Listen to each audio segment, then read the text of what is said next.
Wow, it's going to be a very, very interesting day. Welcome. I'm glad you can join us this morning on Trade Live with IG. I'm very glad Ronnie can join us this morning.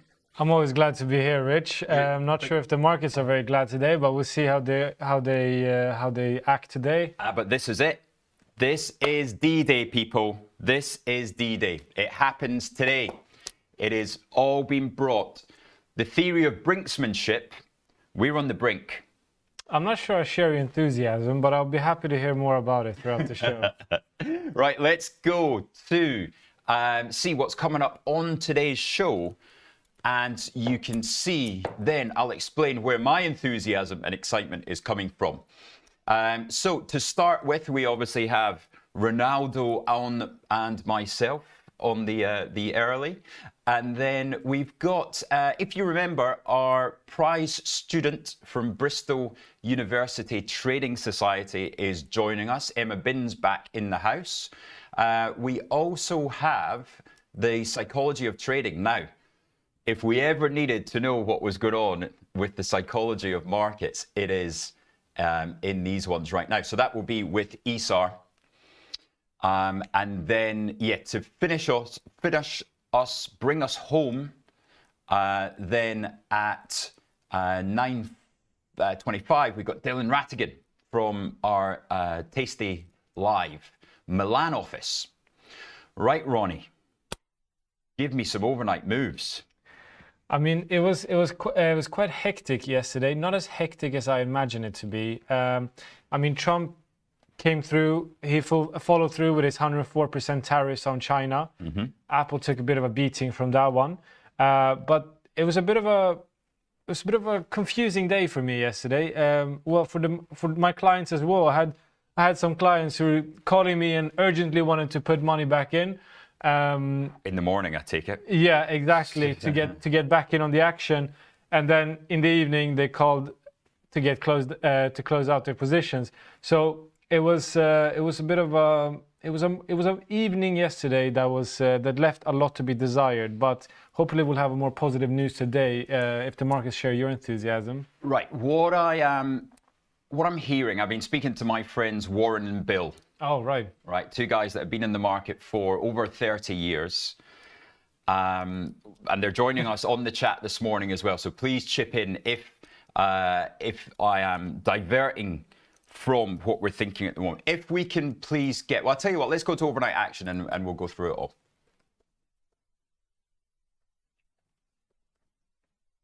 You weren't ready for that one, were you? Right, forget overnight action then, we'll stay on coming up. Let's get the this 10-year yield up, and let me explain what I think is happening. We've already got a video out on YouTube that I recorded at 6 a.m. this morning. Chart up, please, guys, on the US 10-year Treasury. This is where all the action is, right? So we saw the first reaction to tariffs on the 2nd of April was for Treasuries to rally and bonds to drop, right? Now, some people called that into question and found it a little bit strange that the 10-year was trading at 3.93%. Well, this morning, it is 50 basis points higher. We're trading at 4.42% on the 10-year yield. That means somebody is dumping their Treasuries. Who owns a lot of Treasuries? The US government. Who else owns a lot of Treasuries, Ronnie? China. And Japan. Japan own $1.1 trillion of US Treasuries. China, 750 billion, down from 1.3 trillion. If they are in the market as a retaliation measure, that explains why yesterday we saw the biggest ever reversal in the stock market. I mean, for me, when Boise brought up the 10-year US yield on the way up, that's something that's a bit concerning for me. When yields go up, especially not only the 10-year US yield, but also the 30-year US yields are going up quite significantly. They've only, I think they've climbed 4.95. Yeah, I think it's about exactly 4.5. So it's a bit concerning because we've only seen that about 8 times previously in history. when US 30-year Treasury yields has gone up that significantly. And yes, one theory is that the Chinese and the Japanese are retaliating and dumping these off in the market. Absolutely, that's one thing. But I'm of the opinion that we are seeing a wider issue at hand here. Like we talked about earlier last week or on Monday, how people are dumping profitable trades. People are dumping the secure assets just to get some cash on hand, whatever there's liquidity. That's not happening in the bond market, mate. This is the bond market is the biggest market in the world. It's the safest area in theory that you can ever. The risk-free rate, every single financial instrument is priced off this 10-year yield. And is the risk-free rate still risk-free? Well, that's the biggest question today.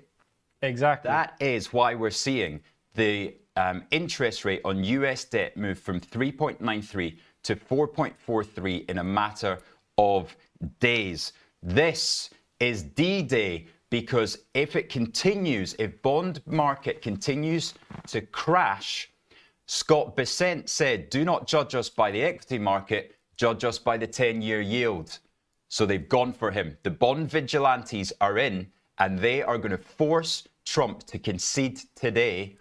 Or is Jerome Powell going to do as the Bank of England did to Liz Truss and bail her out? Powell's been bullied by Trump as well. I don't believe any of those two people can be bullied. I don't believe Powell can be bullied. I don't believe Bessent can be bullied, nor do I believe that Trump can be bullied. Because I think Trump is the bully. Yeah, Trump is the bully, but Bessent is the bully by being associated. Yeah, but it's not. We're not gonna see them sort of going back on what they say. I don't think you have to. Markets are crashing. They don't care. They don't care. They're taking the medicine. Of course, they care about the bond market, Ronnie. They don't care about the equity market. Yeah, bond market they care about because that's the cost of financing their loans. However, you need to take the medicine sometimes. And I think Trump. No, you do not take the medicine on your $36 trillion of debt. If this bond yield hits 5% today on the 30-year, it is game over. Something has to happen. So what will happen? What will happen? The same as what happened in Liz Truss. This is Donald Trump's Liz Truss moment. Today, this very day, the Chinese are smashing the bond market. China. And it could be coordinated. Europe hold a hell of a lot of 10-year bonds. Everyone holds it. Everyone holds it. Exactly. So if you want the tariffs to stop, that is his weak point. The US consumer is not going to put up with 9% mortgage rates. No. The US consumer is dependent and addicted to debt. This is how you stop Trump. This is how you stop the bully. And are they gonna put up with a $2,000 iPhone as well? That's the question. Well, they don't have to if this stops. Now, of course, exactly. Look at what Funky Gibbon is saying. Rich, you're being too logical with these guys. They've gone against every logical process. Couldn't agree more. But this is before they've been punished. They don't care about the equity market. They cannot step away from a 5% bond yield and it collapsing by the hour. The US 10 years down 1% overnight. Do you realize how big a move that is in treasuries? It is massive. It is massive. I absolutely agree with you. So if that continues on the day, and once bond vigilantes have got their eyes on something, we know from Soros that they continue and they do not stop. Now, what can happen, as we say, not for a second do I think Trump is going to put his hand up and say, hey, I was wrong. I take it on the chin. Please, just... China. What will happen is either Navarro goes or Lutnick goes today, right? That's his way out. I would imagine you get either one or two things. By 3 p.m., 4 p.m. this afternoon, Trump will come out and he'll say, we've negotiated with Z. We've decided to put a 1-month delay on tariffs. And this is all my own opinion. We'll put a 1-month delay on tariffs. And Z and I are going to have a in-person meeting, a trade negotiations. And in the meantime, Lutnick's leaving the government. Navarro's leaving the government, whatever it is. That's option number one. Option number two, less likely, is the Federal Reserve steps in and starts to buy bonds in a QE move, similar to the Bank of England did. And that, my best guess would be that happens about 1:10. Yeah, I mean, quantitative easing, in my opinion, is probably the most realistic option for Powell to go. And I think that's as far as Powell will go to help Trump. But just on Jugger's question here, what happens when the EU enforces counter tariffs? Counter tariffs, in my opinion, from the EU is quite an interesting one, because what the EU are now talking about is enforcing tariffs on services. And that's something that would hit American sort of tech companies very, very hard. And look at Trump's inauguration. He doesn't care about this. He doesn't. That's not going to stop anything today. You don't think that Trump is going to take the sort of effect of American companies, America's biggest tech companies? They're the biggest companies in the world. Their success is America's success. Mm-hmm. If they start getting tariffed by the EU on services, that's going to take a bit of a beating on them, and that's going to drop down. That's a nothing story compared with what's going on in the bond market. It's not the biggest story. I agree with you, but just to follow up on my man Jugger here, it's going to have a big effect on the markets, especially the tech market, the Mag 7s. Oh, absolutely. Yeah, no, I'm not stepping away from that. I mean, what has the Mag 7 done in the last 24 hours, right? We've probably seen a collapse of 10, 12%. Yeah. Now, what happens? What is the trade, right? That's what we're all here for. We don't give financial advice. I am going to tell you what I have done, and you can see what I've done on screen. So this is the gold price, right? Now, last night when I spoke to my friends Warren and Bill, you can see it was 8:55 p.m. I made my first purchase of gold at 2,985. I've added to that 3 times this morning as the screen goes off. I've added that to that 3 times this morning as gold started to rally. Because, of course, if we turn around and we get QE, then gold, I don't know what gold could do on the day, right? So we've seen it go through higher. 4 a.m. it passed through 3,000. At 6 a.m. we passed through 3,020. Now at 7:30 we're at 3,030. If we get QE from the Federal Reserve today, what is it? 3,150, 3,200? Who knows? More interestingly, if Trump backs down today, what is the S&P, Ronnie? If Trump backs down today and he says, what is that? You say he backs down, he says, you know what, we're taking it easy on the tariffs or 90 days pause or whatever. I think we're going to see a massive, massive rally. I think people are dying to put their money back into action and win back some of the money that they've lost. I mean, everyone's been sitting on the sidelines. The smart money, the institutional money has been sitting on the sidelines. They're waiting to dive back in.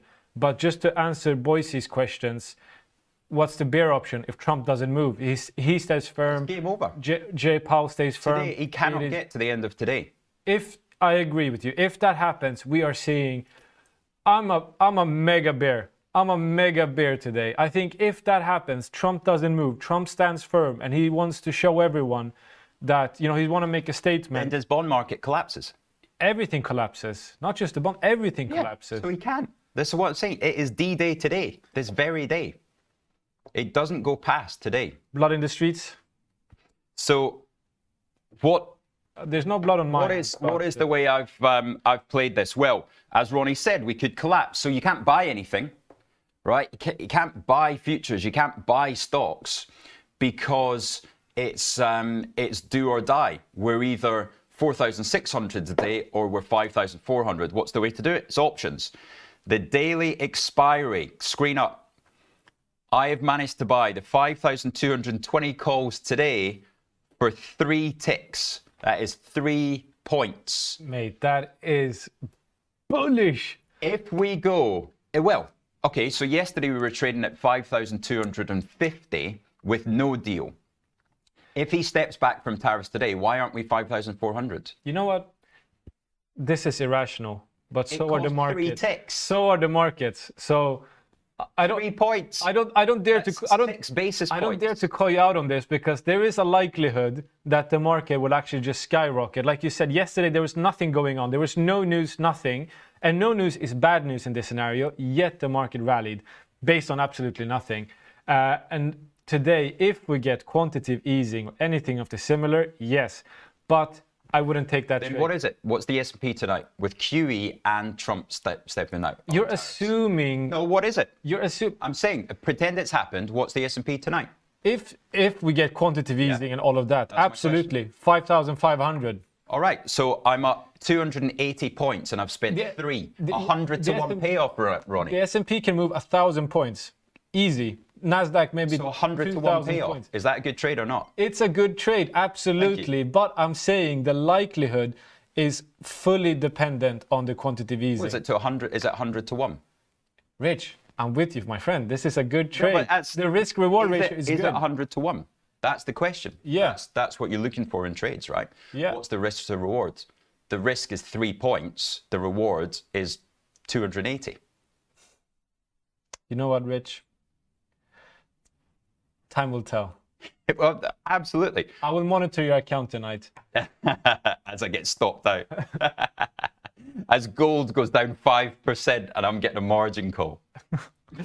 Right, is there any other news this morning, Ronaldo? Oh, mate, this is the news.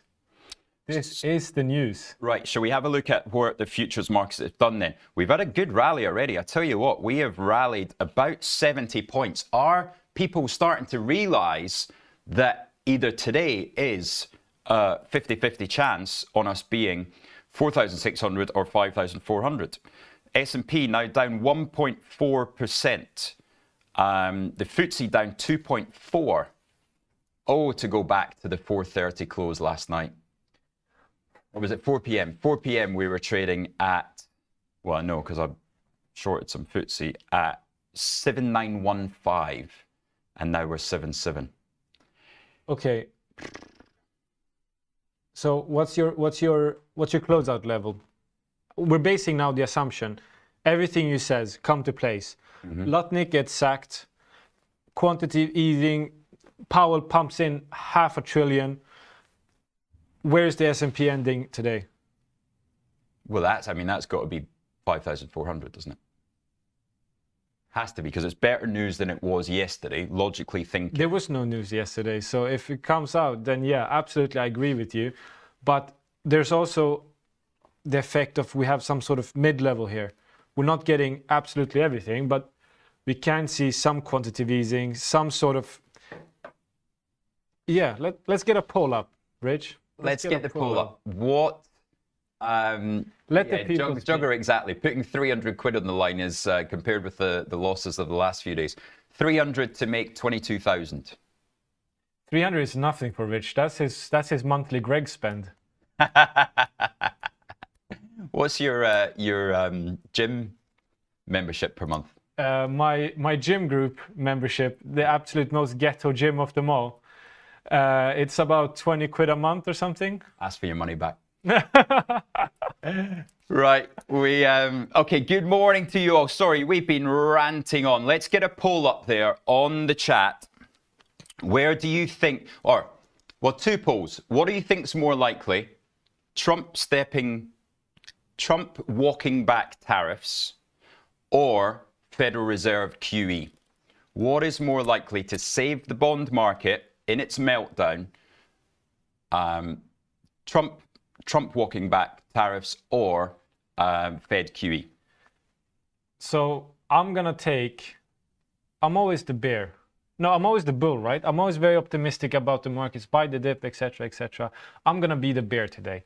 I think that Trump is going to do absolutely nothing. He's going to stand his ground because he's showed he hasn't been taken seriously. All this back and forth, he's going to stand his ground. So does Powell step up? I don't think Powell steps in to save Trump. Not a chance. He doesn't save Trump. He doesn't save Trump, and he doesn't save the equity markets. Powell doesn't care about the equity markets. He's made it very clear that that's not his priority. It's not Alan Greenspan we're talking about. No, but he is concerned.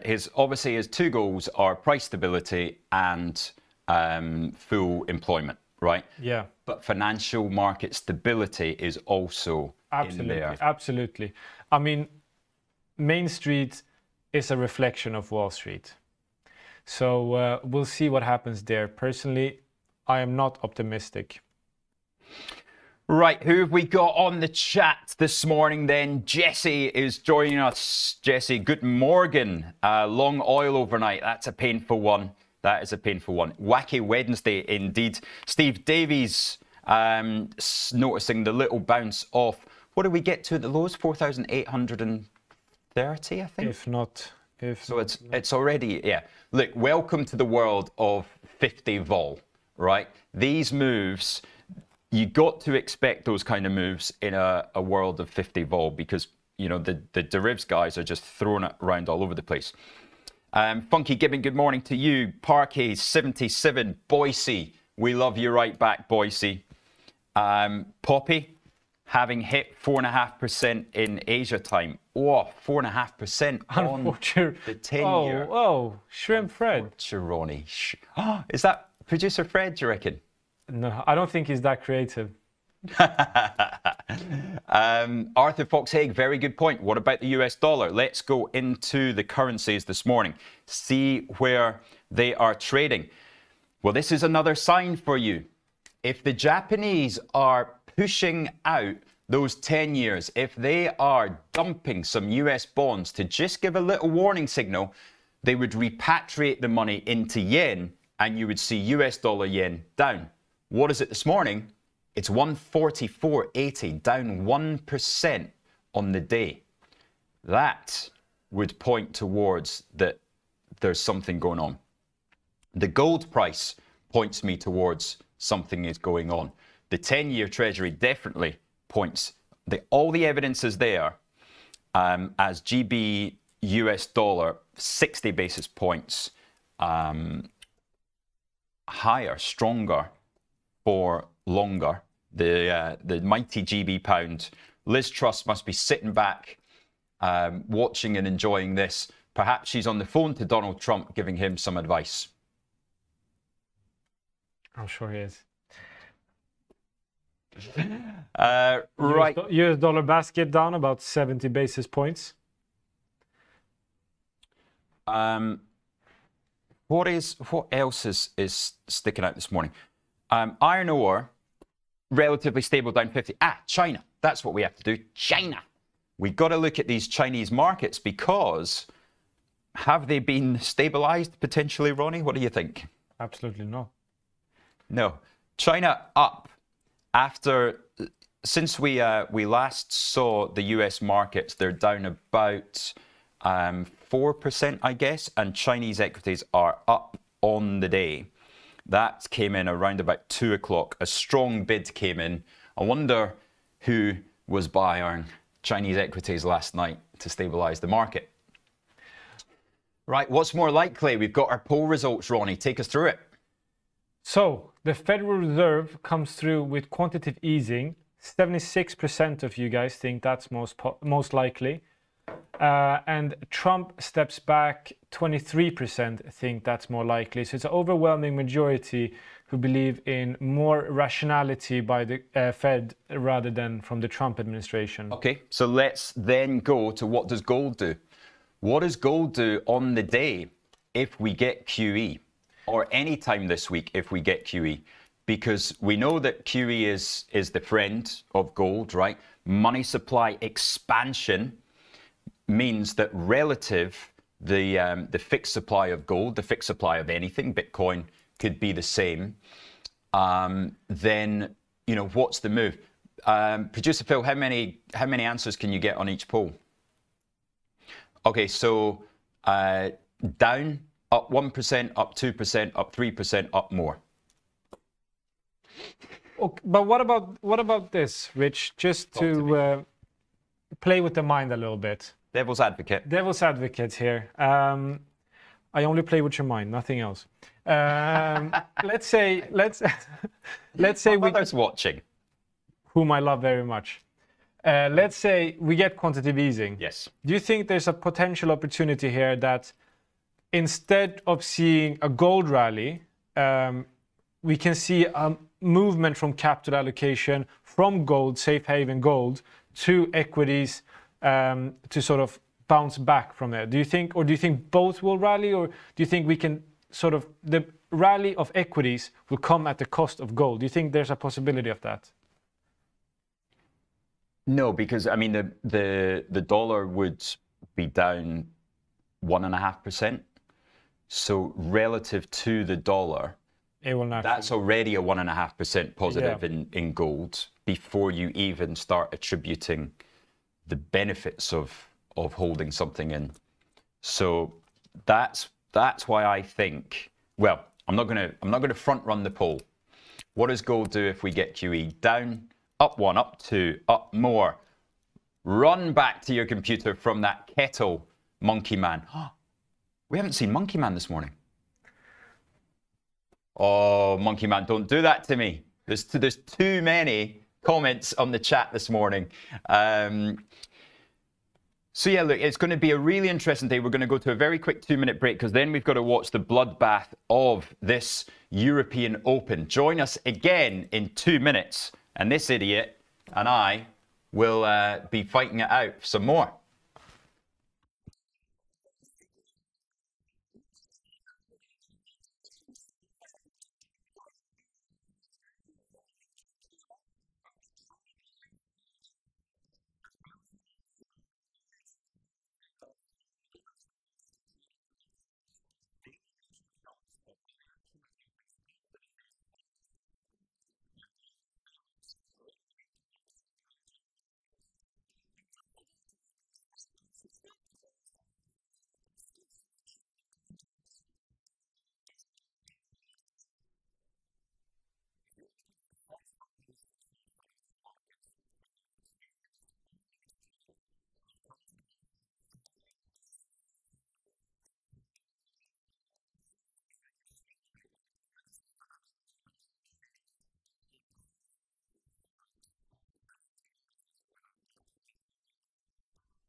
Right, just in Europe, we've got a slew of upgrades and downgrades to go through. So I'll try and get through this really quickly. Rio Tinto downgraded to equal weight from overweight at Morgan Stanley. They see BHP outperforming. Adidas upgraded to buy from hold at HSBC. Brave. Very brave. Kering cut to hold at Deutsche. LVMH price target cut to 580 euros at Deutsche Bank. Richemont cut to hold at Deutsche Bank. Deutsche Telekom price target raised by €1 at JP Morgan. ITV cut to sell at UBS. Cool, there's a lot of these. Rolls-Royce, for those of you in Rolls-Royce, raised to buy at Kepler Chevreux. And then we've got... Schroders cut to underweight. Schroders cut to underweight Morgan Stanley. £2.80 price target. Right, Ronnie. What have we got? We've got... Do you see any big moves there? Ooh, what do we see? What do we see here? I think there's a lot of stuff. Andrew McKelvey, good idea on the GDP gold miner. I haven't traded that one before, but I know that you are a big fan of that. Let's see what some of these moves are going to be over 5%, I'm afraid. So we may well get a delayed opening on some of these. But let's see. BP. straight out down 3.5%. Oof, even further. What's going to happen with the airlines? They had a good day yesterday. Airlines is a tricky one, isn't it? Because oil has collapsed. So it has. So you've got some kind of, but let's get through it. Lloyd's traded 61.60 the other day, only 64.60 now. So people have learned, right? People aren't panicking out. People have already cut their risk a couple of days ago. So a little bit more sensible in the FTSE. And they're not alone. Their Barclays is down 4.6%. They're down at 241 levels. HSBC down 3.5%. Burberry down 4.5%. Now that makes sense. The other option that we did not mention this morning is a devaluation of the Chinese currency, right? Traded at 742 overnight. It's now pulled back to 738. A devaluation on the Chinese currency, not good for the miners, not good for luxuries. Beware in those if we continue to get more talk about that. Yeah, Rolls-Royce being pulled back, Glencore being pulled back 3.75, IAG down 3.20, Aston Martin down. What else do we have? WH Smith, £9. Oh, Are you going to cancel your holiday and not buy your Mars bars in Heathrow and Gatwick anymore? You don't build this physique on Mars bars, mate. No, deep fried Mars bars. British American Tobacco, £31, stable as you like, down 1%. DAX futures, Jugger, what are you seeing there? DAX futures, they're going a bit higher. Are they down 2.8 now? S&P rallying 49.35. Right, is anything up? What do we think is up in the UK? No, not a chance. Nothing is up, mate. Vodafone, 64p. Sorry, I'm having some more of those. Very boring, I know, but Legal and General as well, down 2.4. £2.19. What is the yield now on Legal and General? It must be close to 10%. Maybe 20 by the end of the year. Oh dear. Step back from the computer, McDonald. BAE is the only bright side. That's the only thing that's actually green in this red. Skin Biotherapeutics up 0.6, but nothing major. There it is. If you are in BAE this morning with the FTSE down 2.2, well done. Congratulations. I really hope that means there's not concerns about escalation in other ways. Sorry, I was just looking at the markets on absolutely everything. Oh, and that's a very defensive posture. Are you taking a bit of a hit on the demo account this morning, old chap? Pow! The demo account's been taking more than a hit. It's been taking a Mike Tyson beating. Well, he's bitten your ear off. Yeah. Right, about the only one biting your ear off. Antofagasta down 4%, 13.30. Trainline, what's that one? It's a wide spread there. But yeah, BP down 4%. That's hurting me. It's hurting Elliott more, though. Elliott, Shell is down as well. 5% of BP at £4, £4.10. Yeah, but they're taking a bit of a longer term view than that. Activist investors aren't looking for short term intraday movements. No, I agreed, but I don't know. But they're working an uphill battle, absolutely. What's the oil price? Oil, is it down? Is it? How low can you go? 57. Don't you remember? I said it's going to go down to 55, mate. And it's at 57. Mm-hmm. You are a rock star. Well done. Short oil, long gold would have been a good trade. Poppy, thank you very much. Poppy, reminding us that Legals is full of corporate bonds. A lot of corporate bonds on their balance sheet. That's why they take the hit as rates go higher. And also, after the tariffs are announced, this spread on corporate bonds hasn't widened until levels we've seen in years. So people are getting more and more worried that the sort of junk bonds, corporate bonds, these are not going to be able to fulfill their debt obligations. And Legal and General will be standing there holding the bag. It's a bigger conversation than that. If we start to see high yield, some distress in high yield market, that we will, if a 10-year is going out to 4.5%, if a 30-year is going up to 5%, we're going to be getting distress in the high yield and junk market soon, and that is when things start to go wrong. Remember SVB, remember the regional banks. They're going to be on the phone to Trump soon. That's why he's getting put under so much pressure. Jamie Dimon will be on the phone to Trump giving him hell. Yeah, I mean, I would too, if I had that sort of plug. What would you say to him? Go on. I said, listen, mate, you need to get this sorted, okay? Don't mash yourself up. Take it easy. Find some middle ground. Get some tariffs. Please give me a job. Anything else? Right, gold, here we go. It's starting to move, people. 30.44. Now up over 2% on the day. Gold is moving. Silver following it up 1.7. Even platinum up 80 basis points in the day. Copper, that's a bizarre one. Oil getting pummeled down 2.6%, but copper up 1. Don't get that one. Don't get that one. Well, markets haven't been rational these days, one can assume, but yeah, it is looking quite dire in terms of the commodity section. I mean, gold and silver are the silver lining, no pun intended, of the commodity section. Dr. Watson chip in with always believe in your soul. Yeah, I can hear everybody at home. If I set you up with always believe in your soul. Not familiar with that one. Markets are so unpredictable. Not familiar with that one. Right, I promise never to sing on air again. FTSE 100 rallying, 7734, down 1.9 on the day.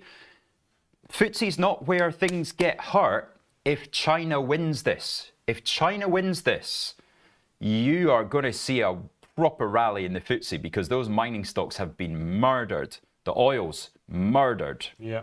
Murdered, Ronnie.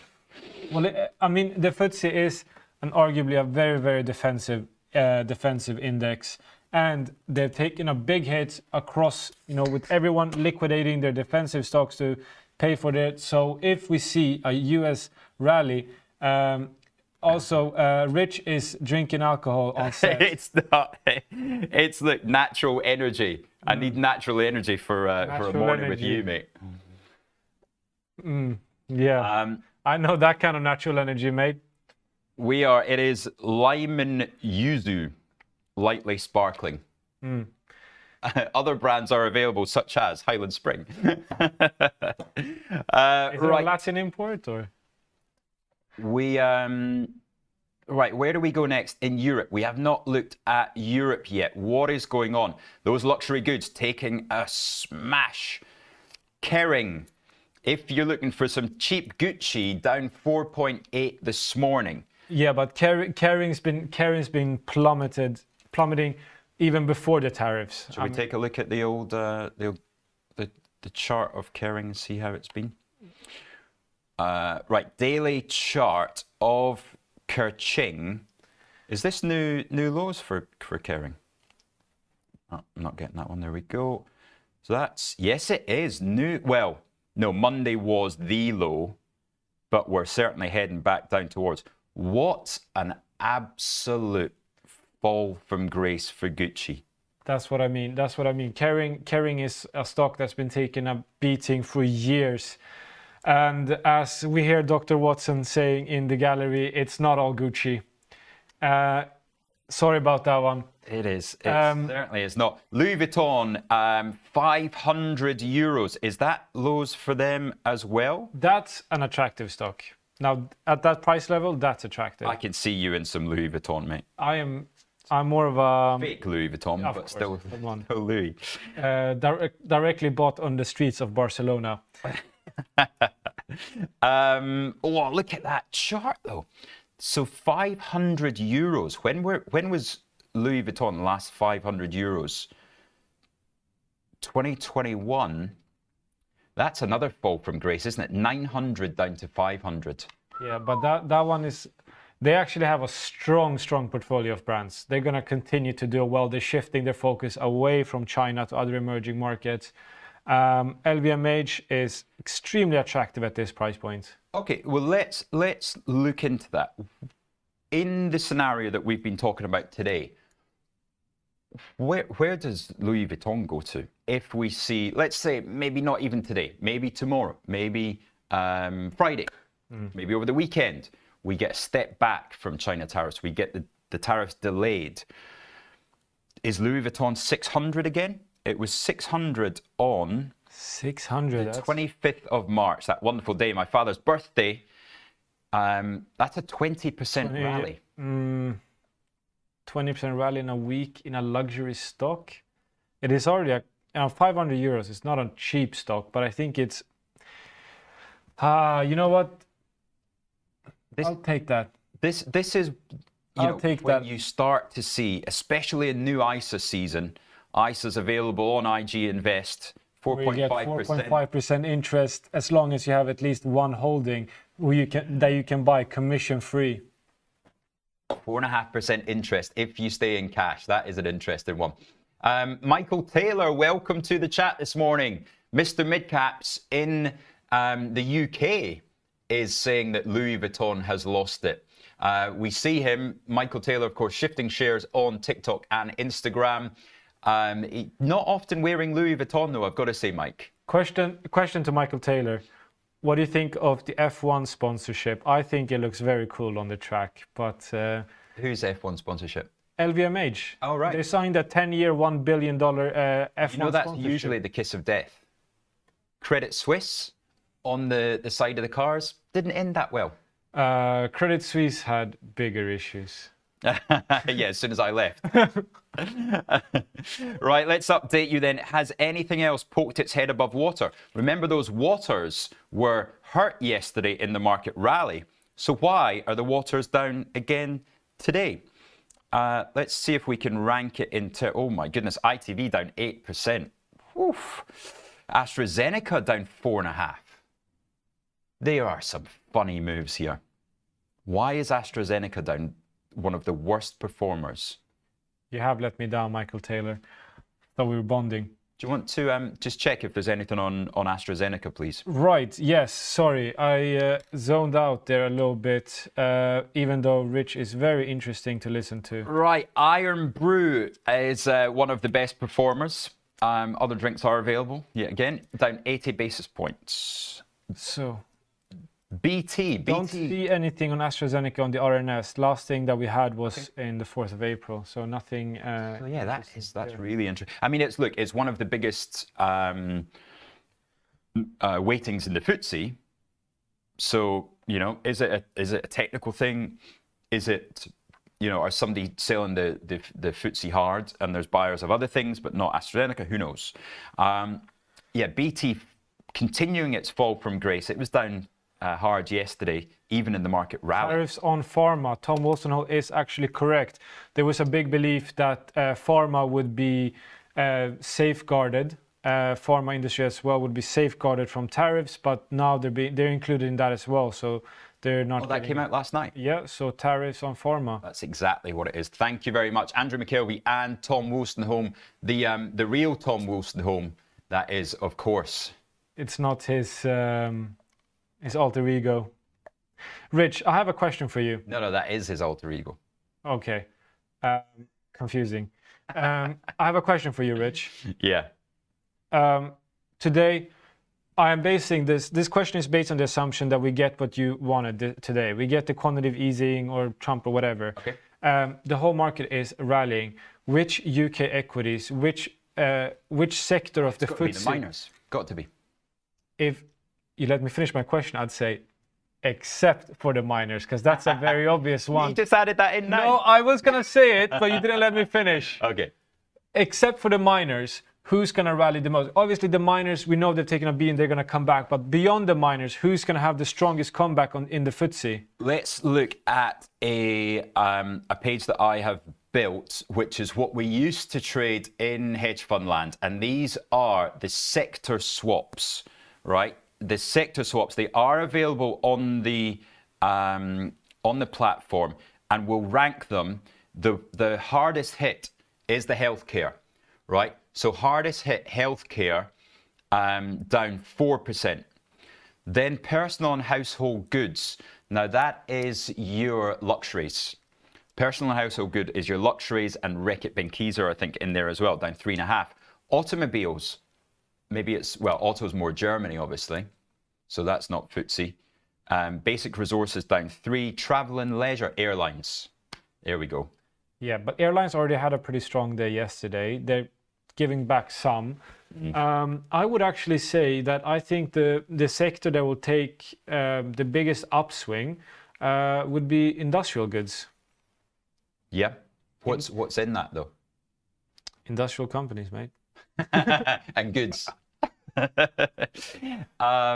Siemens, I would imagine Siemens in there. Yeah. BASF, no, it'd be chemicals. Rheinmetall, not a FTSE stock, but it is a European stock. Yeah, Rolls-Royce will be in there, you're right. Rolls-Royce would be in there. That's a decent shout. What would underperform, of course, would be staples. So Tesco's would get smashed. Yeah. Marks and Spencer's, Next. That would be your short against buying some lively stuff. Vodafone, Monkey Man, 63. Come on. Monkey Man, you're meant to be here to cheer me up. Monkey Man, please. We just got him like a week without talking about Vodafone. It had to take a potential world tariff. They do have a lot of debt. It took a world tariff war to get have a lot of debt. Vodafone out of his mind. Yeah. Right. Before we go to fast markets, can we just please ask you, as we do all these days now on our new YouTube, please give us the love hearts, give us the big thumbs up, and share with Ronnie's mum, with your family, share the love, and yeah, like and subscribe and all that stuff. Thank you very much. And Rich will give a tenner to everyone who subscribes. No,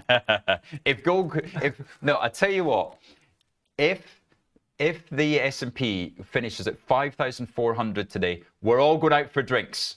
Hey! The drinks are on, Ronnie. What? We'll see you after the break.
Hello and welcome back to Trade Live with IG. You are joined by me, Ronnie Agnig, and my extremely excited colleague, Rich McDonald, who is celebrating D-Day today. Celebrating the rally going on in front of our eyes, because if we go to the screen, it's not often I would be so arrogant as to say, have a look at this. But look at this 52.20 call, already 8.5 bids, having bought it at 3 as the market rallies, Ronnie.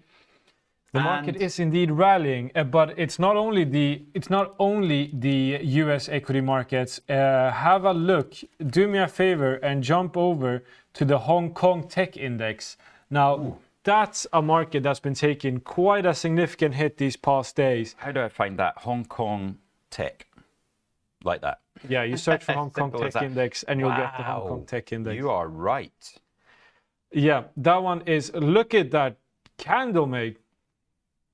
That is a better candle than a Saturday night in, having a bath to yourself. I mean, at least that's more appropriate than what I was going to say. Yes. Rich, what is your opinion on the Chinese Asian, not the Chinese Asian, the Asian indices? How are they going to, because they're going to absolutely rally if we see a quantitative easing from the US. Do you think so? Or does that have to be a Trump sort of statement? Or a walk back on some kind of deal on tariffs, right? China has now given their little warning, right? Yeah. They've given Trump the little slap on the wrist and said, just look at what we can do to your bond market. And then they might step back, but the market's starting to realize this comes to a head pretty soon. And yeah, Hong Kong Tech, is that the winner? Okay, so if we see quantitative easing, but we see no step back from Trump, how will the Asian markets react? I think it's the other way around. Okay, but let's assume that that's what we get now. So what will that's tricky. Then I don't know. Then it's not Hong Kong Tech. Yeah, then it's the Asian markets will take a big hit. And I don't think equities even rallies that much, because you've still got the problem of slowing growth. So you don't think we'll see one without the other? Oh, I don't. I think we see a step down from Trump. I think we see Navarro or Lutnick sacked. And I think we see Trump saying, I've done a lot of work. Z and I got to get together. He's a great guy. He's a great guy. That President Z. Isn't it Xi? Bond man. Xi. What did he call the North Korean? Rocket Man. Rocket Man. Shout out Elton John. So what's President Xi then? Winnie the Pooh? Hey. Okay, before we get cancelled, let's go back to the financial market. Well, Ian Holmes, beware the dead man bounce. Yeah, beware. That is absolutely a good sort of risk warning, I would say. Absolutely.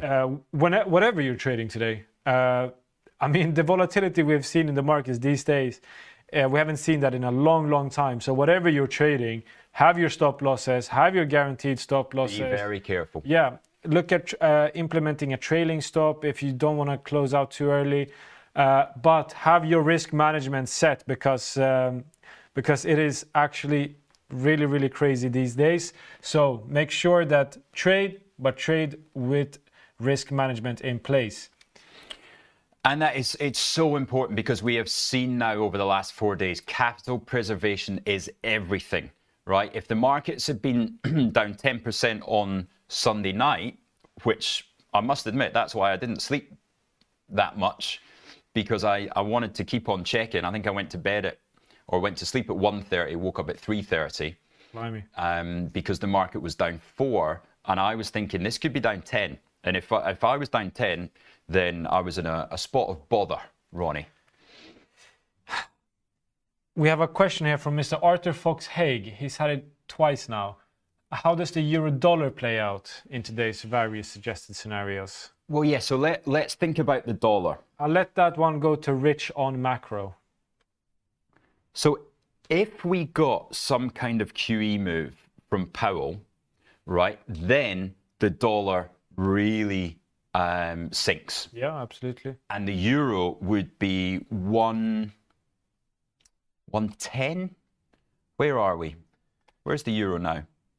The euro oh dollar. my God, it's already 110. Sorry, The euro dollar. I haven't looked at that this morning. Clearly. Well, look. Let's get this chart up. The euro is already up close to 1% against the dollar. So. Monkey man, I used to work for Euro Dollar many years ago. I didn't get that one. It's a car rental company, like Hertz kind of thing. I think. Right. Is that right? Maybe I'm completely wrong on that. That looks like a breakout. That I'd like to see Axel's view on that. So if we get, look, I think if we got QE today, then the dollar would be down a further 1 to 1.5% over the next 2 sessions. So we would see a 112. That's an interesting point, Arthur Foxhaig. Is something like that the way to play this?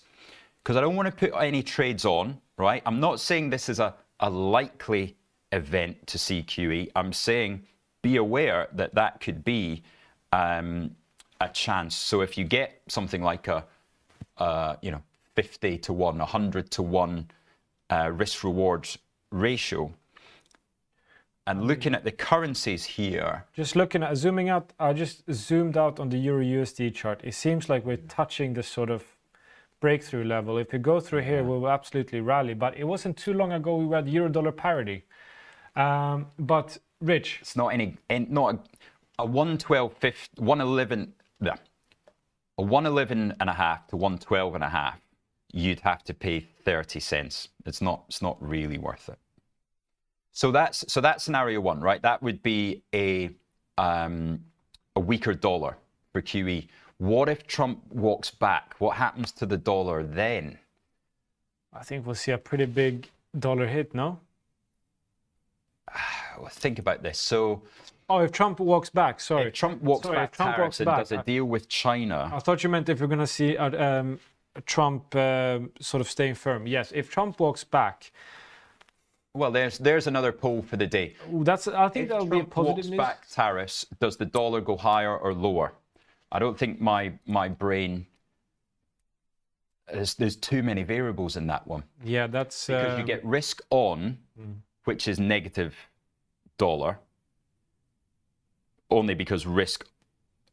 So repeating this for producer Phil, if Trump walks back tariffs, does the dollar go higher or lower? Now, in times of stress, money usually flows into the dollar. Yeah. So if we are less stressed, you'd think weaker dollar. That goes back to the question that we had earlier during the day. Is the US dollar still a safe haven quality asset? Is the risk-free rate still risk-free? If he walks back tariffs, yes. Yes. Because then, well, that's an interesting question itself. What does the 10-year go to if he walks back? 4.1? Dollar goes down, says Monkey Man. Trump will not work back that we are below to his ego, says Waka Waka, Time for Africa. I'm inclined to agree with him. I'm inclined to agree with Waka Waka. So 10-year 4.36, 2-year 3.75. That's, yeah, I think we see 4.1 if we got some kind of. For the 10-year. Is Trump even losing face if he says today, I've had a great call with Xi, we're putting the tariff on hold for a month? No. Is that even a loss of face? No, it's not. That would be an absolute market rally, because we saw when we had the rumor of the 90-day pause, the market absolutely skyrocketed there for about 30 seconds before it came out that it was fake news. So if we get Trump coming out saying, me and Xi have had a chat and we've agreed on a 30-day pause until we can negotiate a deal, I think that would be very, very positive news for both sides. Yeah. Both sides. So that would be something that make the market go very green, so to say. Green.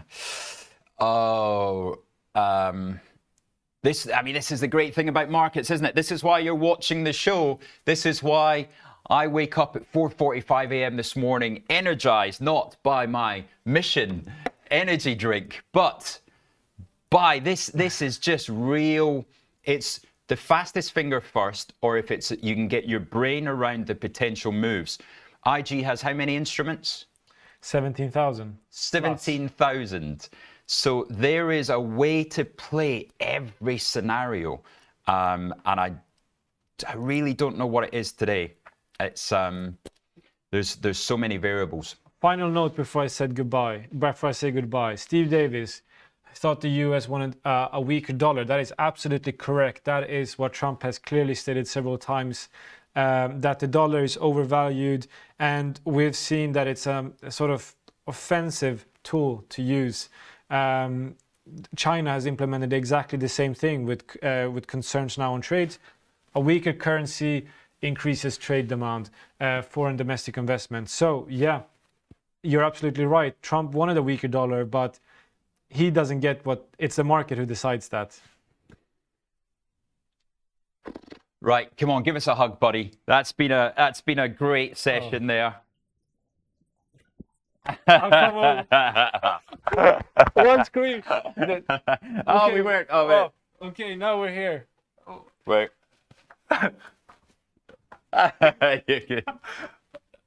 Forget about it. Right, good stuff. Guys, thank you very much for joining us for the market open. We've got ESAR coming in now. What better way to have a special on market psychology and trading psychology, because wow, we need it today. Let's have a quick look at those poll results. If Trump walks back tariffs, does the dollar go higher or lower? 51 to 49. That's 31 people, and we are split right down the middle. That's what makes markets, Ronnie. It takes two to tango, my friend. Right, ESAR joining us. Ronnie, thank you very much. That's been an absolute pleasure to have you in here this morning. I don't always say that, but today you've been on fire. Thank you, mate. See you after the break.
Right, good stuff. We have Isar joining us today.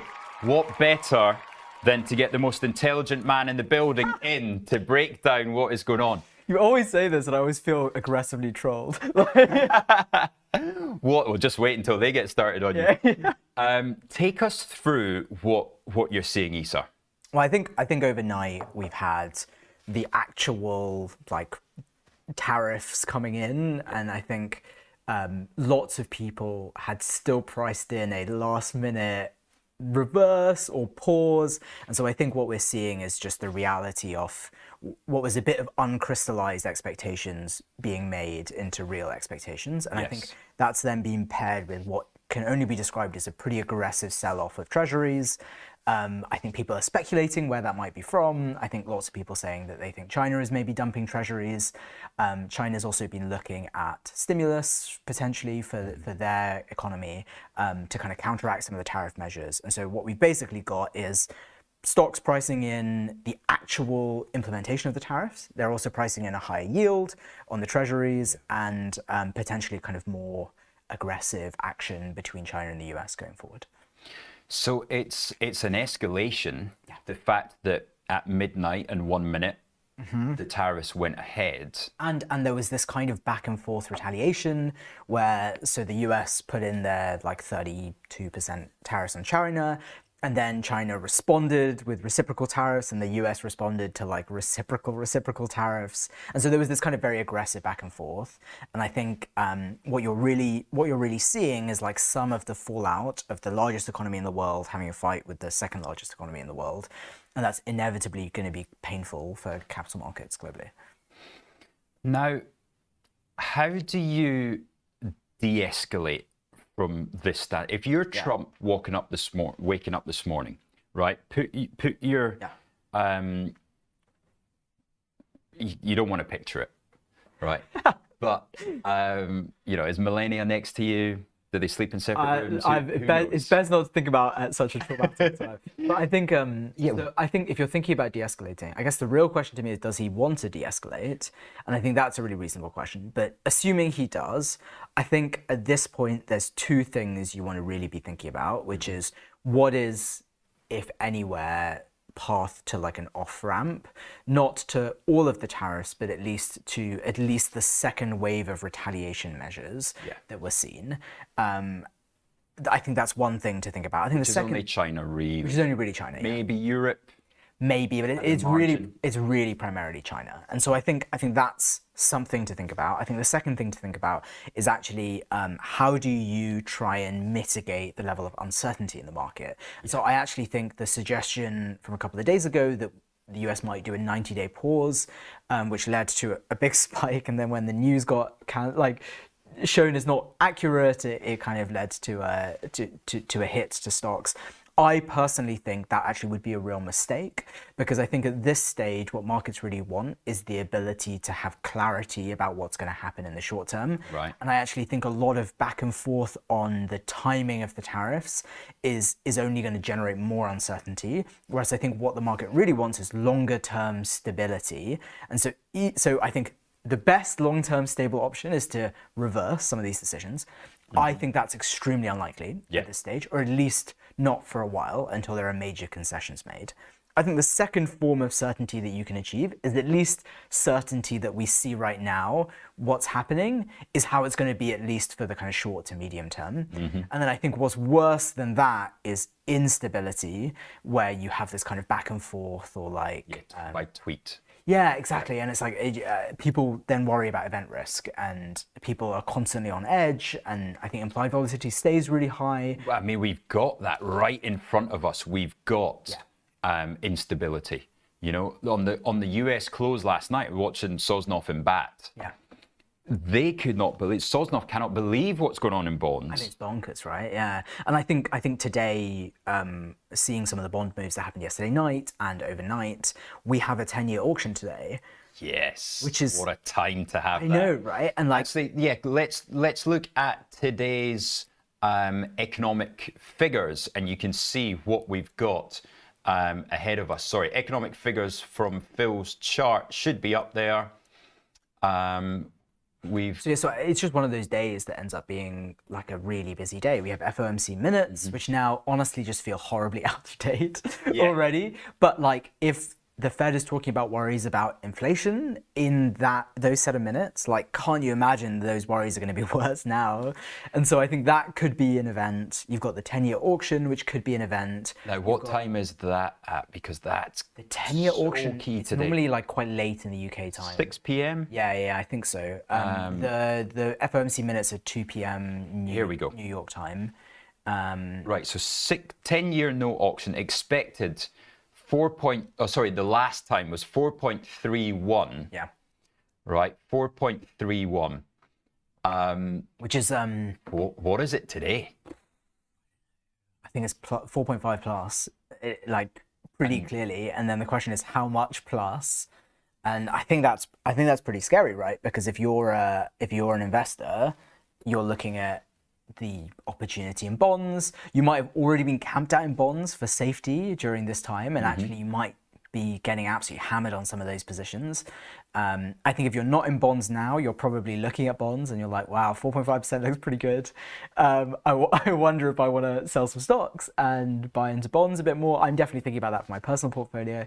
Right, so you still see the US 10-year as a place to hide rather than something like gold? So at the moment, I've been largely in cash, and Yeah. I'm trying to work out where are the good places. But why would you go into treasuries when potentially you've got that being weaponized? I think it's a really good question. I think the reality is that the US is, in my view, not going to default. I think you might see pressure, but you're unlikely to see a really material kind of like long-term. Because take us through the options that, the nuclear option of US not paying China. Yeah, I mean, that's really bad. And then I think you're also coming up to the debt ceiling negotiation in... Oh, I didn't know that. Yeah, it's in, I think current projections of when they'll hit the debt ceiling is somewhere in May, maybe May, June, around that time. And that's going to be a really painful potential moment for negotiation, because what you had in the debt reconciliation bill that just went through, it passed on Democrat votes, and Chuck Schumer backed that bill, and has since received an enormous amount of pressure from his own side about why he chose to back that.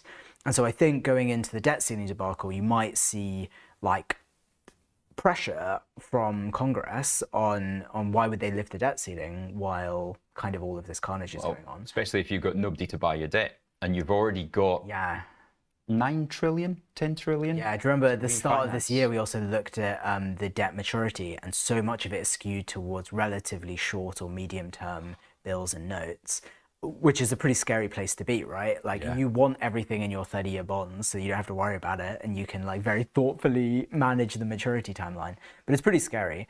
And so I think if we go to some of the psychology of trading stuff, because I'm conscious a little bit of time, like I think, was there anything you want to just ask a couple of questions there? Conscious that there are some great questions. When are the midterms? That's not even in Trump's mind yet, is it? No, I think it's a while away. He's still in his first 100 days, can you imagine? Yeah. Which is absolutely mad. Meaning we've got 500 days to go. Yeah, exactly. And I think he is thinking about this as a 4-year term, not as a 2-year midterm 2-year. The question will be, can he push through enough of his agenda before potentially risking losing the House?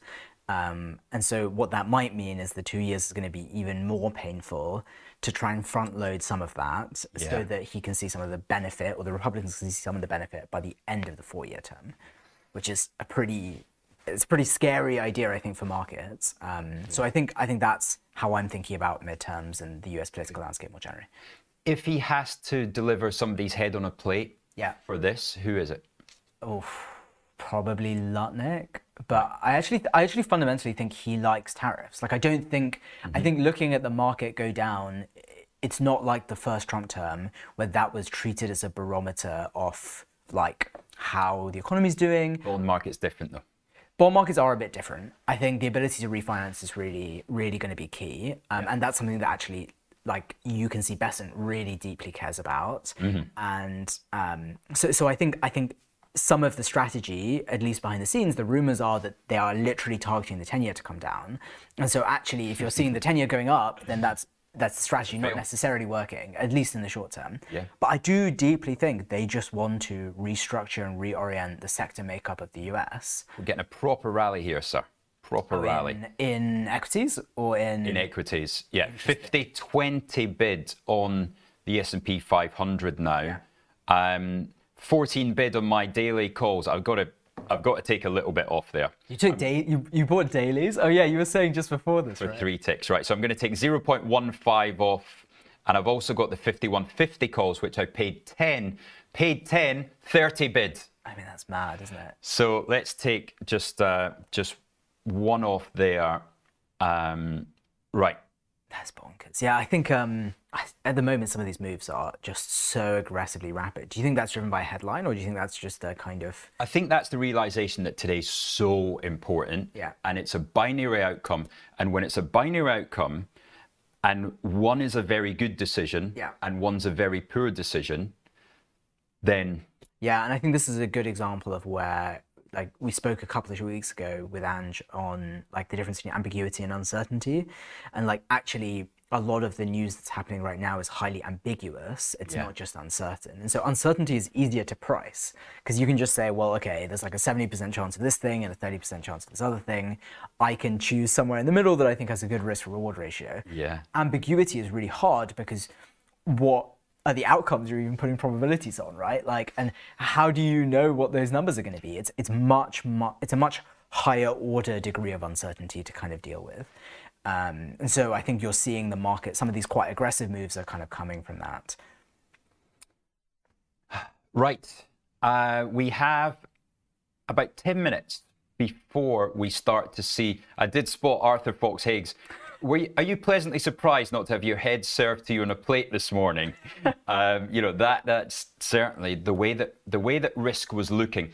And it was looking really bad yesterday evening, actually, yeah. It was, wasn't it? And to be honest, I feel like hedging out a little bit just for, I'm going to sell £2 a point of S&P 500 just to give myself a little bit of something if we see the market fall away again. And you know what's funny? That actually like does take us quite nicely to the topic I wanted to talk about in terms of psychology. Yeah, exactly. Which is, I went to some of the traders we have at IG and I asked them, like, look, markets are super volatile right now. There's a lot going on. Like, what do you think would be helpful to cover for some of our users and for some of our people watching? And James Gordon immediately came on and said it would be great to talk about over trading. And I think this is something that we've covered kind of briefly in some of the previous segments, but we haven't spent a good amount of time of thinking about why over trading might happen and what the impact of that is. And so I think when we're thinking about highly volatile periods, what you tend to see is that humans have something called an action bias, which is this idea that, like, when stuff is happening, you desperately want to react. You've got to react. You've got to respond, and doing something that is less active and more passive feels really wrong. It feels like, oh no, I'm not reacting to this information. Like the world is like, I'm shutting my eyes. And so the side effect of that is that you tend to trade a lot during volatile periods. And there's a lot of good and bad reasons why you might do that. There might be more opportunities that you see that you want to exploit. But at the same time, our body and our brain are actually pushing us to trade more. And it's pushing us to trade more for a few reasons. Number one, when you have highly volatile periods, what happens in periods of stress to your body, Rich? Acute stress. Heart rate. Heart rate, yeah. Yeah. Adrenaline. Yes. So what do you know what adrenaline is for and what it does to a human being? Well, fight or flight. It means somebody's chasing me with a bear's chasing me. Yeah. So it's so adrenaline is it's what is largely thought of in psychology terms as a resource mobilization hormone. So essentially what is happening is your body is getting ready to mobilize resources to stuff that is going to help you, exactly like you say, fight or flight. And that involves having a bit of very practical things. Your vision goes from very, very wide to much narrower. so that you can focus on the thing that's in front of you. Yeah, physically, like your field of view literally narrows. Wow. That's one thing that happens. Another thing that happens is blood starts circulating to your extremities, because when you want to run or when you want to fight, you want those parts of your body to be highly oxygenated. And so where is the blood coming from? It's coming from your brain. And so that then... Not ideal. Right. Well, yeah, exactly. And so one of the things that results in is we trigger what psychologists sometimes call fast and frugal decision making, which is where your brain is ready to make decisions really quickly, but those decisions can be subject to bias. Okay. And so if you've got this kind of more like a bias in your physical body towards action, and your brain is more subject to those biases, what you'll tend to see is that in like more stressful periods, you will want to do stuff, and not doing stuff feels really bad. And I think people struggle to understand that actually not making a decision is a decision. Yeah, absolutely. And so the result of that is you tend to see lots of people trading at a higher frequency than they might even want to take advantage of new information in that high intensity trading environment. But also we've got to discuss what high vol does. Yeah. What does high volatility actually have an effect on whipping people in and out? Yeah. Because derivatives desks are chasing. For sure. And I think chasing is like a very common side effect of this action bias, because when you're looking to do something, what do you tend to do? You tend to do one of three things. Is you tend to trim your winners, because you're scared and you want to do something to them. You tend to open up positions in assets that you don't typically trade in. And then the third thing is you tend to chase momentum, and you like kind of FOMO into positions because you don't want to miss out on opportunity. And part of the reason of why all of that is bad is actually because also people, this is something we spoke about last week, people underestimate the value of optionality when it comes to holding a bit of cash. And that's because the kinds of things you might do with that cash are hypothetical, versus the trade in front of you is real. And it feels really useful, it feels much more real, right? And it feels keeping the powder dry. Exactly, yeah. And so I think what you tend to see is that like you tend to do a lot of momentum chasing, and that actually gets worse, especially if you're looking at very momentum driven markets like we have at the moment, or if you're looking at options where not only is realized vol going up, implied vol is going up, and then you might be buying options at a time where options are really expensive. Yeah. And like that might be a painful decision. And so I think you tend to see in moments like this a bit of a bias towards trading really, really high volumes. And that might not necessarily be unprofitable, because there's so many opportunities to exploit dislocations in the market right now, but it does tend to lead to worse quality decisions on a trade by trade basis. What about investing versus trading? Yeah. You know, is this a time to have your shopping list, and you know Rolls Royce at £5.50 is something that you should be? Yeah, I mean, like now is a good time to be kind of greedy while others are fearful, right? And that's not true of all equities. Like actually, if you look at some of the valuations you see, some of them are still pretty rich, but actually there are lots of them that are a really good price. And I'm trying to do a little bit of like shopping to work out like what are the names that honestly I've been looking to buy even at previous prices, but now are at kind of a 10 to 20% discount.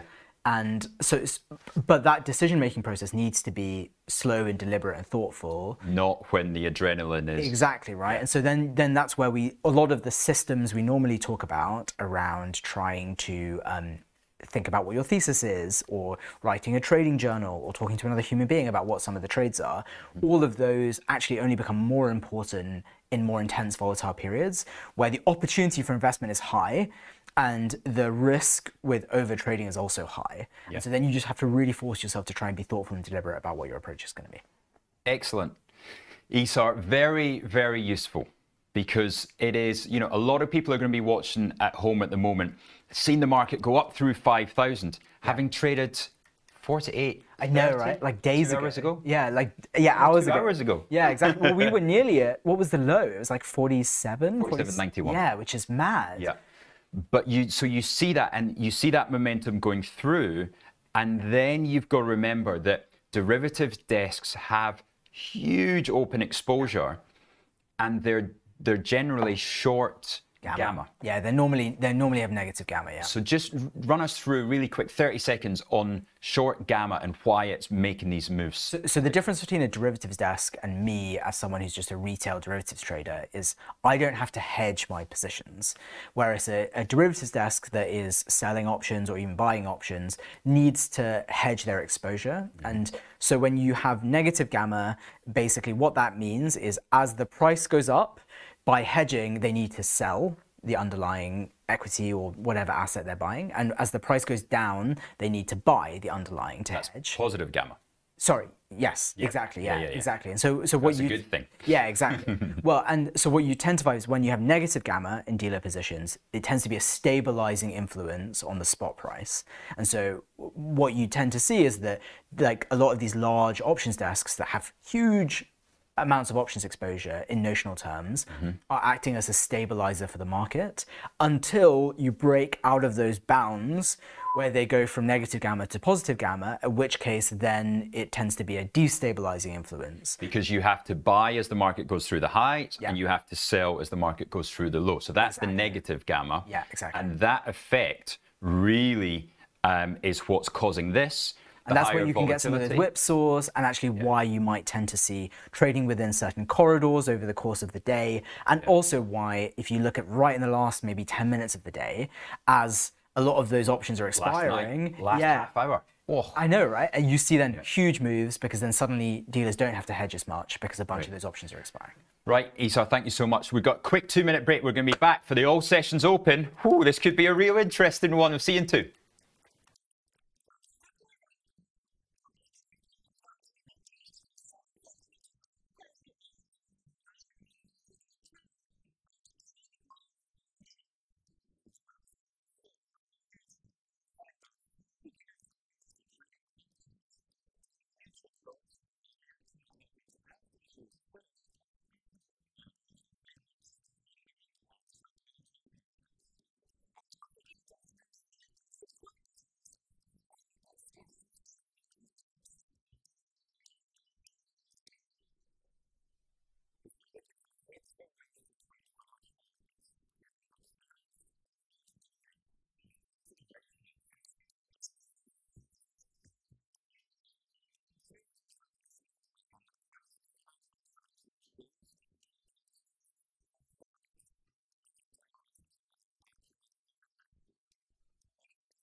Right, we have Emma Binns in the house. Good morning, welcome back. Thank you very much for having me. Now, I said yesterday, I hope we get a bit of volatility. I didn't quite expect what we've got in front of us. So in 30 seconds, Emma, the US all sessions stocks prices are going to open, right? So the US market's going to start trading. We're going to watch because at the moment, they all sold off last night into the close. Now, it will be really interesting to see whether they rally, do they bounce back, do they come off more? So we'll see it now. In about 2 seconds' time, the US markets are going to open up. Let's see what those prices are doing. First of all, we'll go through the beneficiaries. Now, Emma, can you see some of those? Yes, yeah, just about. Go on, run us through what you're seeing with the percentage change on the right-hand side. So Tesla at the top is changing about going up about 3.7%. We've got Nvidia about 2.6%, Palantir Tech about 3.2-ish%. We're getting a bounce in Nike as well. Thank goodness for Yeah. that. That's my longest position at this moment. Is it? Lucky you. Yeah, up 1.3. Shall we have a look at the negatives there? So, is there any negatives? Yes, of course there are. Lots of negatives today. Yeah, so we've got, where's that? iShares 20 plus treasury bonds is down 1.4. Top one, AT&T, down 2.6%. And what's that one? United Airlines Holdings is down 1.3. Yeah, cool. Caterpillar down 1. So not too bad. Do you know what? Out of the, I think I've got about 50 stocks on there. Then not too bad. Because this morning at about 6:30 a.m., markets were looking down another 2%, and some of these stocks would have been getting absolutely blown away. So the fact that we're, even it's extending, isn't it? Tesla now up 4.5%. Nvidia back to $100. I did not expect that this morning. Blimey, yeah, that's a bit of a jump. Maybe you were a lucky, bit of a good luck charm this morning, because this is certainly better than what we expected. What do you guys think on the chat as well?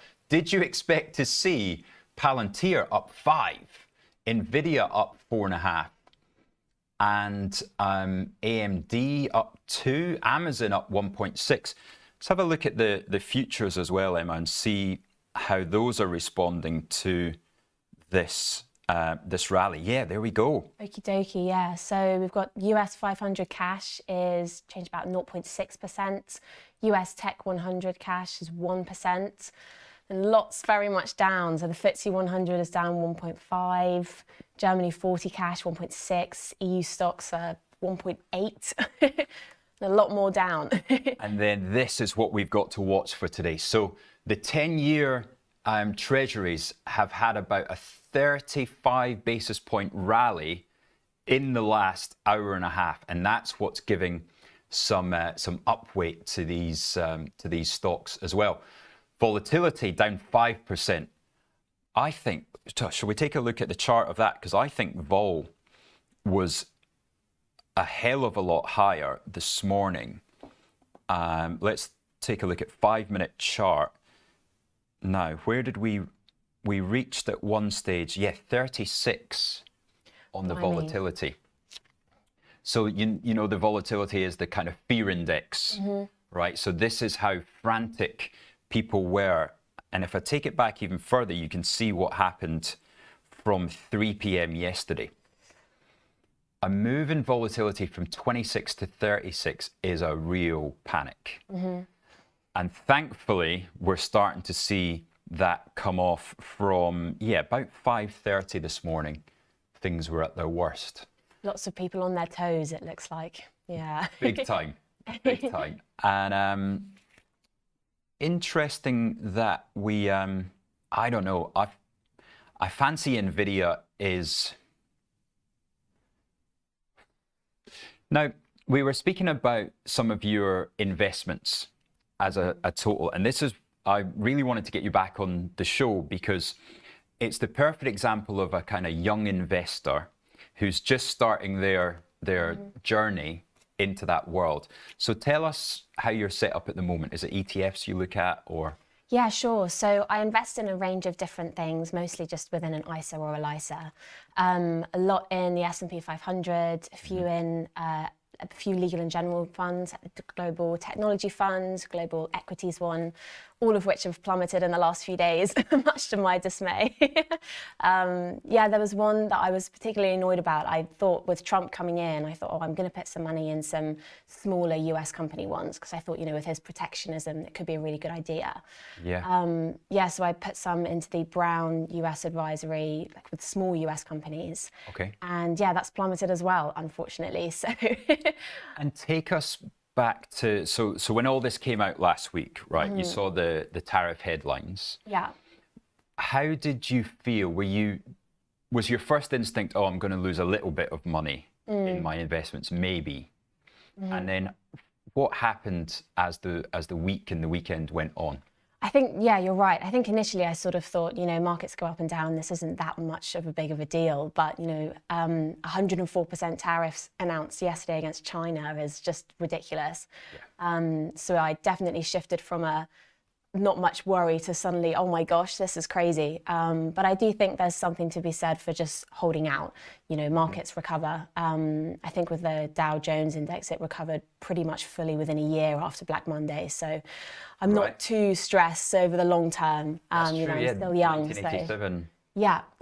So I think it will bounce back, but at the moment it was definitely a low week for not just me, but pretty much everybody. And what happens, Emma is the incoming president of Bristol Trading Society. So, you guys do talk about investments, you talk about this kind of world. What's the general vibe? What's the discussion been like? As in with reference to the last few days? Yeah. I think a lot of people have been very nervous. I'm lucky. I don't tend to invest in just single stocks. I'd like to just spread them over lots of different indexes. Yeah. But a few of my friends do, a lot of them in the society invest in single stocks, particularly tech ones. Oh. And I think they've really plummeted and suffered over the last few days. So there's been a bit of a little bit of a lull on our group chats at the moment. Right. Yeah. So it's on like WhatsApp groups and stuff, or? Yeah, I think people sometimes post their thoughts for the day or different things that are going on, which is really interesting to keep on top of. But yeah, I think in the last few days it's just been so crazy, with a lot of people feeling slightly disappointed. And do you get any sort of feeling of fear in that kind of instance? Is there Now, at your age, if you're talking about long-term investments, then it's a lot less, not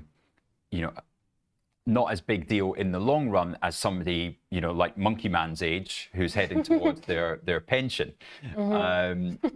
But yeah, is there still some kind of fear? Because nobody likes losing money, right? But that's can be expected. Markets go up and down. But when does that go over the edge into? Yeah, I think definitely fear is rampant, especially in people who are investing in short-term stocks. Personally, I think I'm okay because I'm sort of long-term horizon type perspective. I'm not planning on taking any of the money out for a long time. But if I was doing much more short-term things, which a lot of my friends are, I think there's definitely a feeling of fear because there's so much on the line. It's pretty scary. I think if you actually invest a lot of time and money into it, then it's not going to take it lightly. Yeah.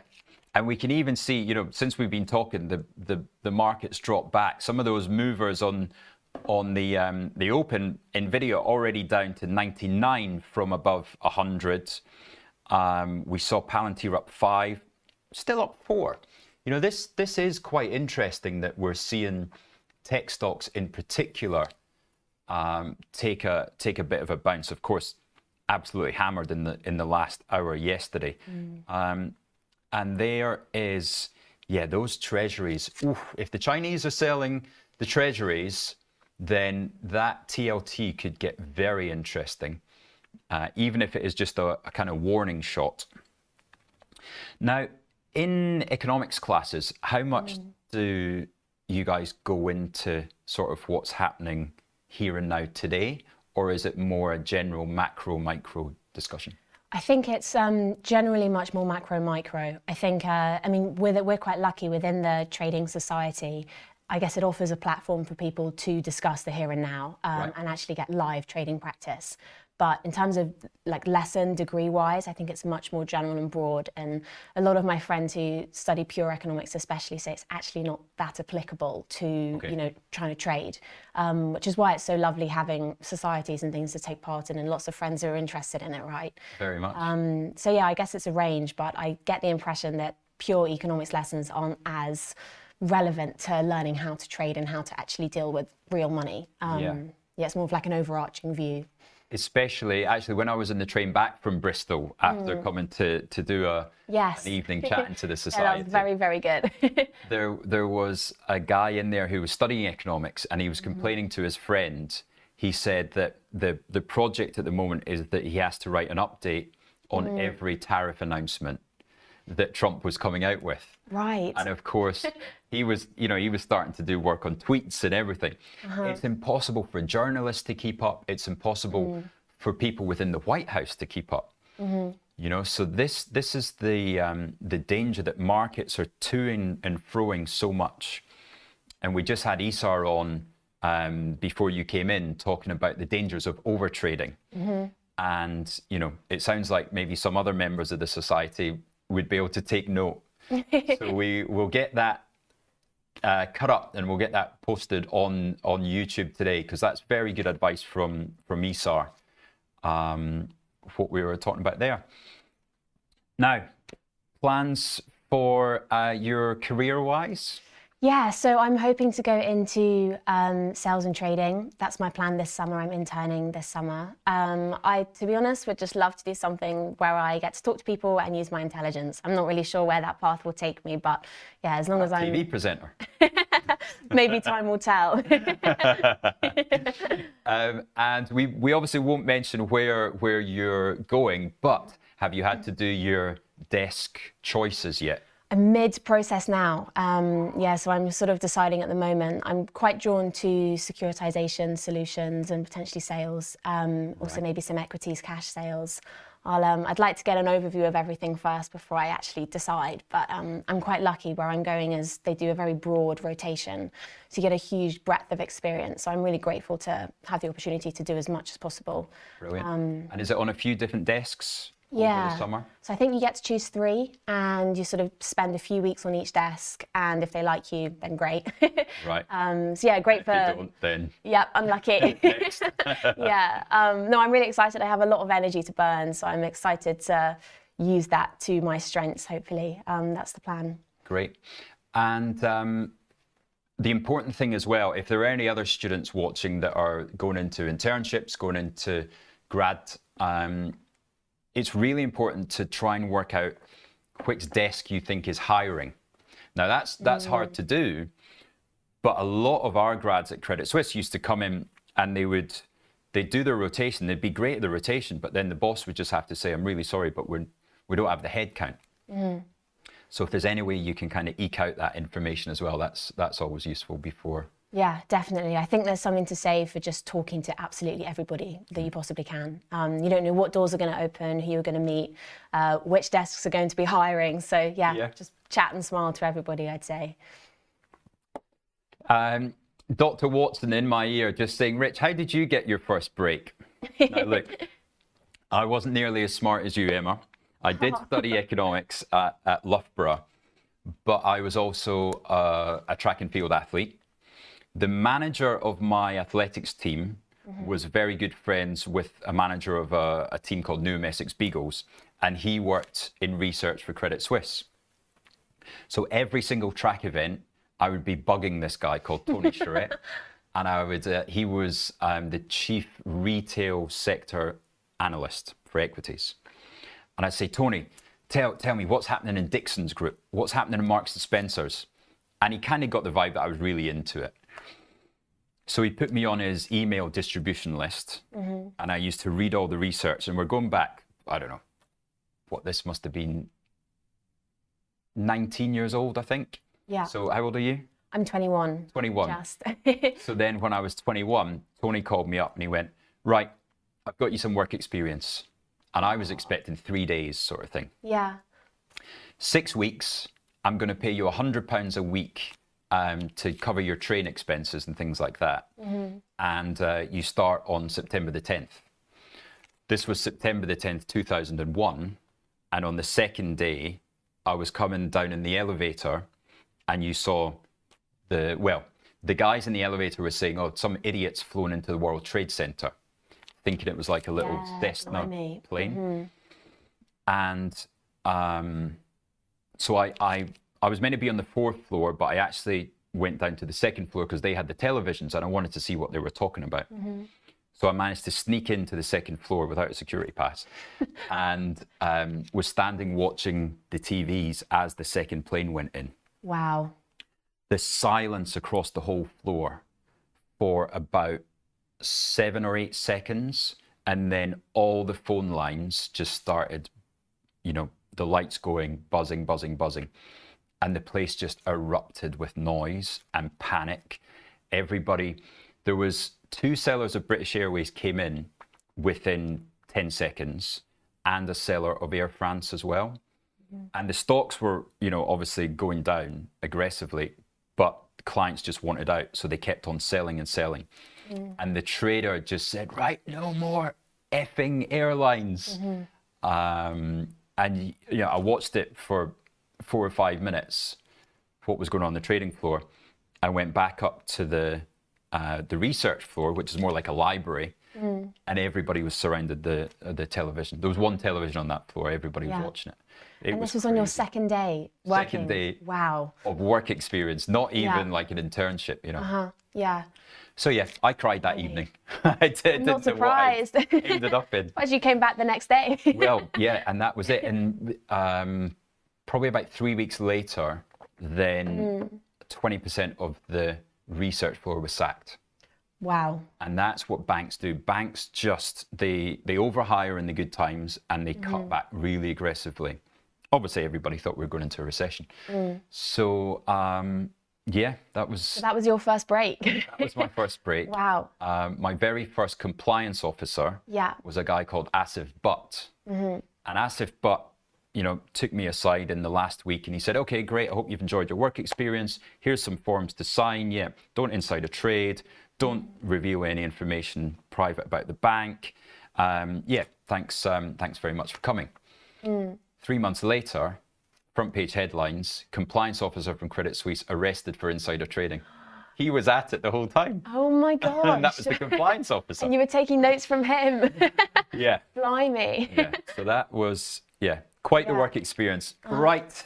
Now, talking about experience, after the break, we have got coming up Dylan Rattigan. If there's one man that has seen everything in the markets as a previous newscaster on some of the biggest channels in America, he is joining us live from Milan. We'll be back in just over 2 minutes. I cannot wait to hear what Dylan has to say this morning. And Emma will be joining us. Sorry.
Right, guys, welcome back. Now, if there's anybody that we say have trading experience, it is this man, Dylan Rattigan. It is an absolute pleasure. It's the first time we've ever been on air together. Welcome.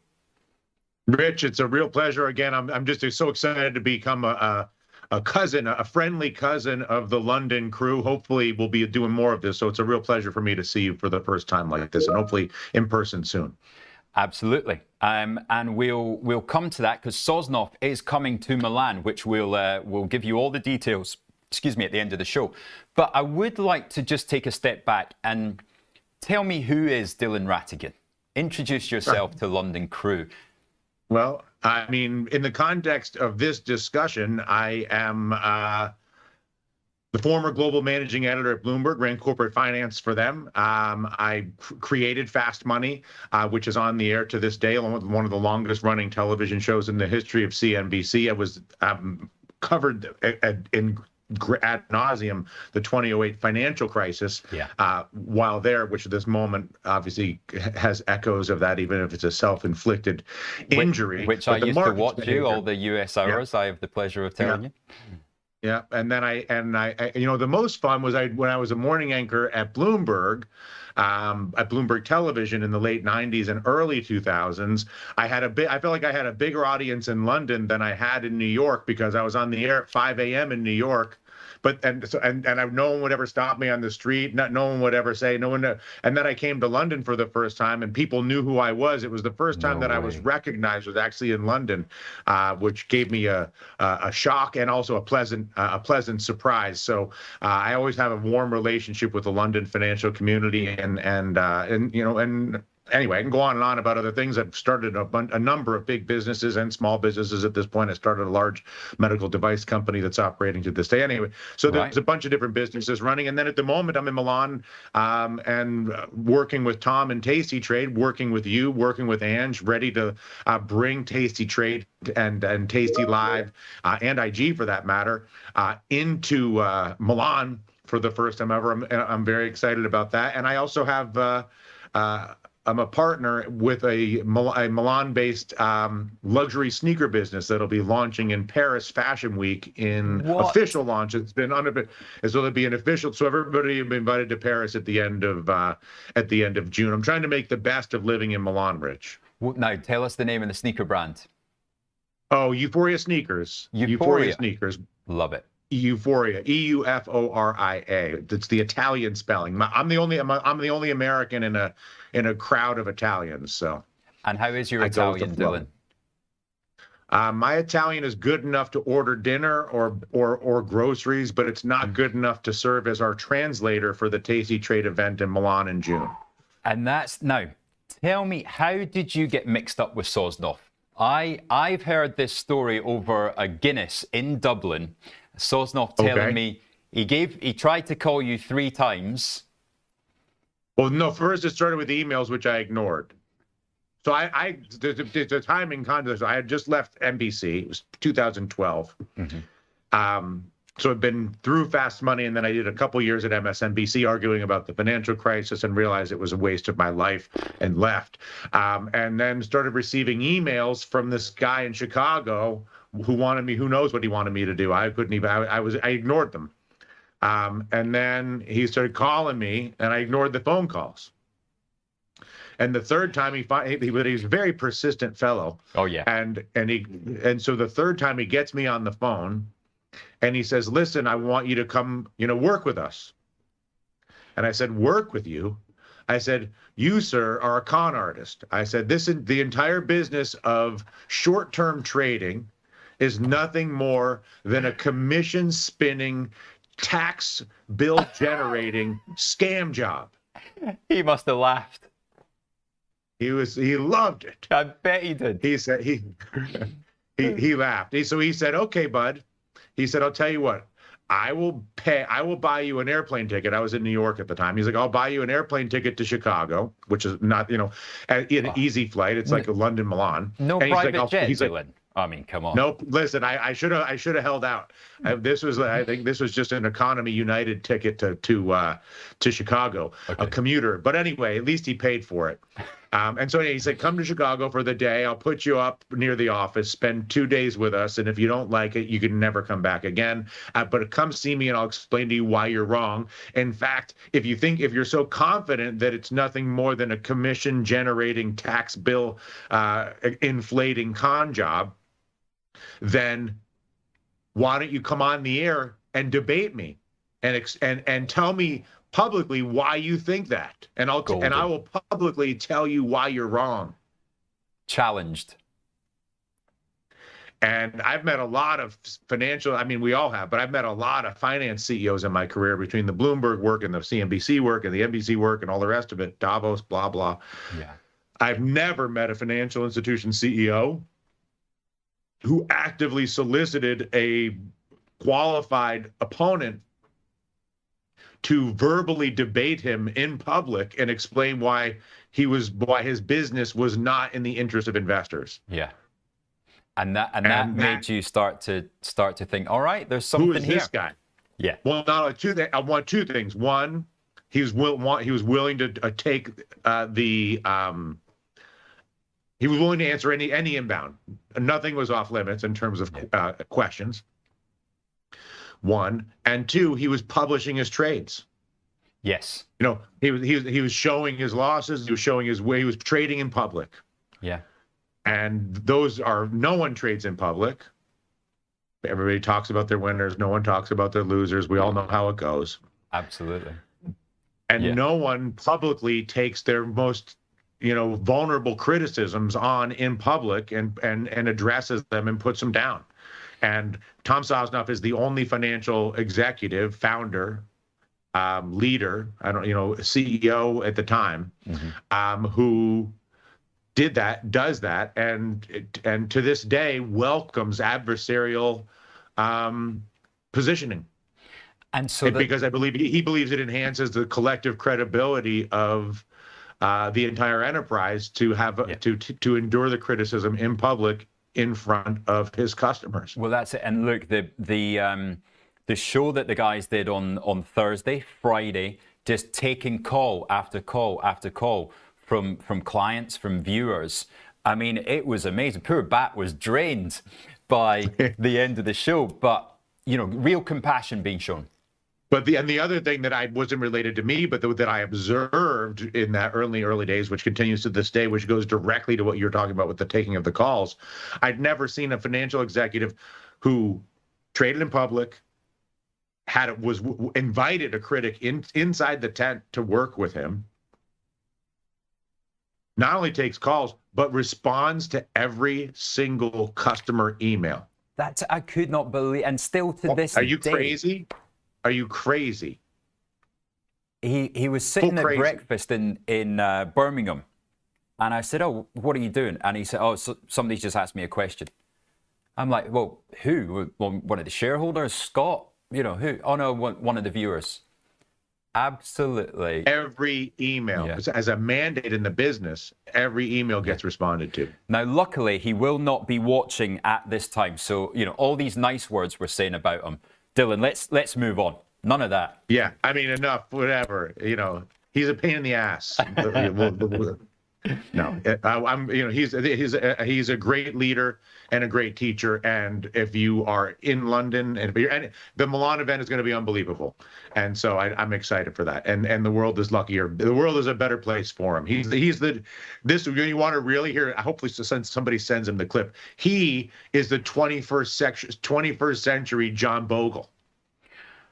Now, explain to our viewers who that is, of those. So John Bogle was an icon of the basically 70s, 80s, 90s, and early 2000s, who was the most successful financial executive in the world at socializing and popularizing the concept of low fee indexing. That's it.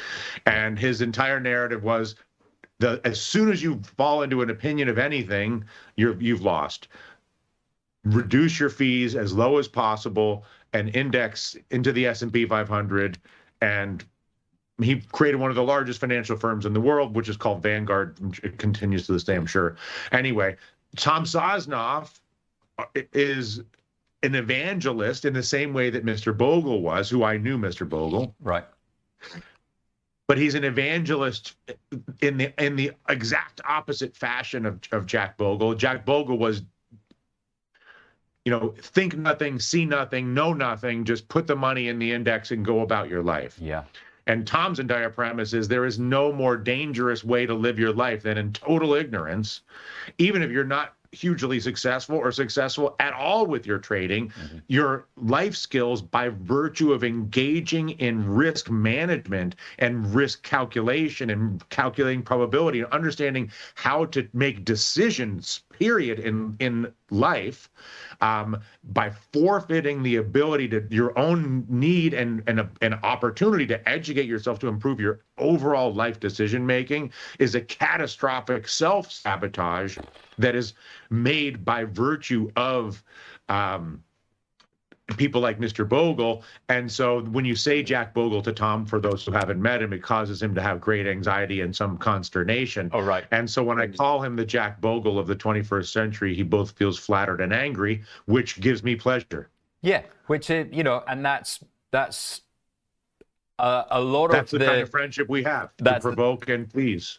And that's it. Now, you are on the show with him each night after the market closes. When we get that last call, yourself, Chris, and Ilya are up next. What was the discussion last night? What was the discussion last night? So, I think you have to put it in context. What we have at this moment, all of us, is the most volatile stock market in the history of the world. The stock market right now, financial market, the bond market, not just the stock market. We have the most volatile financial markets in the history of the world. More volatile than 2008, more volatile than COVID in 2020. When I say more volatile, I mean statistically, we have never had intraday ranges of 5% up and down. We're coming off of 2 consecutive days. Yesterday was the second most volatile day in the history of the financial markets, and the first and the most volatile day in the history of the financial markets was 2 days ago. So you have 2 consecutive days where basically all financial assets have come untethered, and everybody knows why they have become untethered, because the leadership of the largest and most powerful economy in the world, who you're a huge fan of, right, Dylan? Who isn't? Has declared economic war on the world. Yeah. As a single event. It is an economic world war that was declared by the American president and with the support of the Republican Party of the United States. So it's not just the president. I do not believe, I'm certain, I know it doesn't have the majority of the American people do not support an economic world war. That is a statistical fact. Understand that most people don't vote in America because they believe the American political system is broken. And so only 20% of the American voters voted for these people, just so you have a context. Dylan, do you think the Chinese and or the Japanese are now weaponizing treasuries? I have no idea. I'm loath to speculate. You can't rule it out. The issue with playing with the dollar and treasuries, in other words, maybe there's a weaponization, or maybe it's large financial institutions that are just in a bad leverage position that are just getting blown to pieces. I would say that one, or more likely a number of large financial institutions that are getting obliterated is a more likely explanation. Than a policy decision, only because it is a self-inflicted injury for them as well. It doesn't help anybody. It doesn't help the Chinese or the Japanese to make the treasury market more untethered, or to make the U.S. dollar more untethered. It doesn't help anybody to damage the U.S. dollar. Nobody, because it is the global reserve currency, is the global currency of all transactions around trade. And while this may propel a desire to not have that be the case in the future, at the moment it is the case. And so making a policy decision to injure the currency or the U.S. Treasury, but just enough to give him a little warning sign. Look, this is what we can do.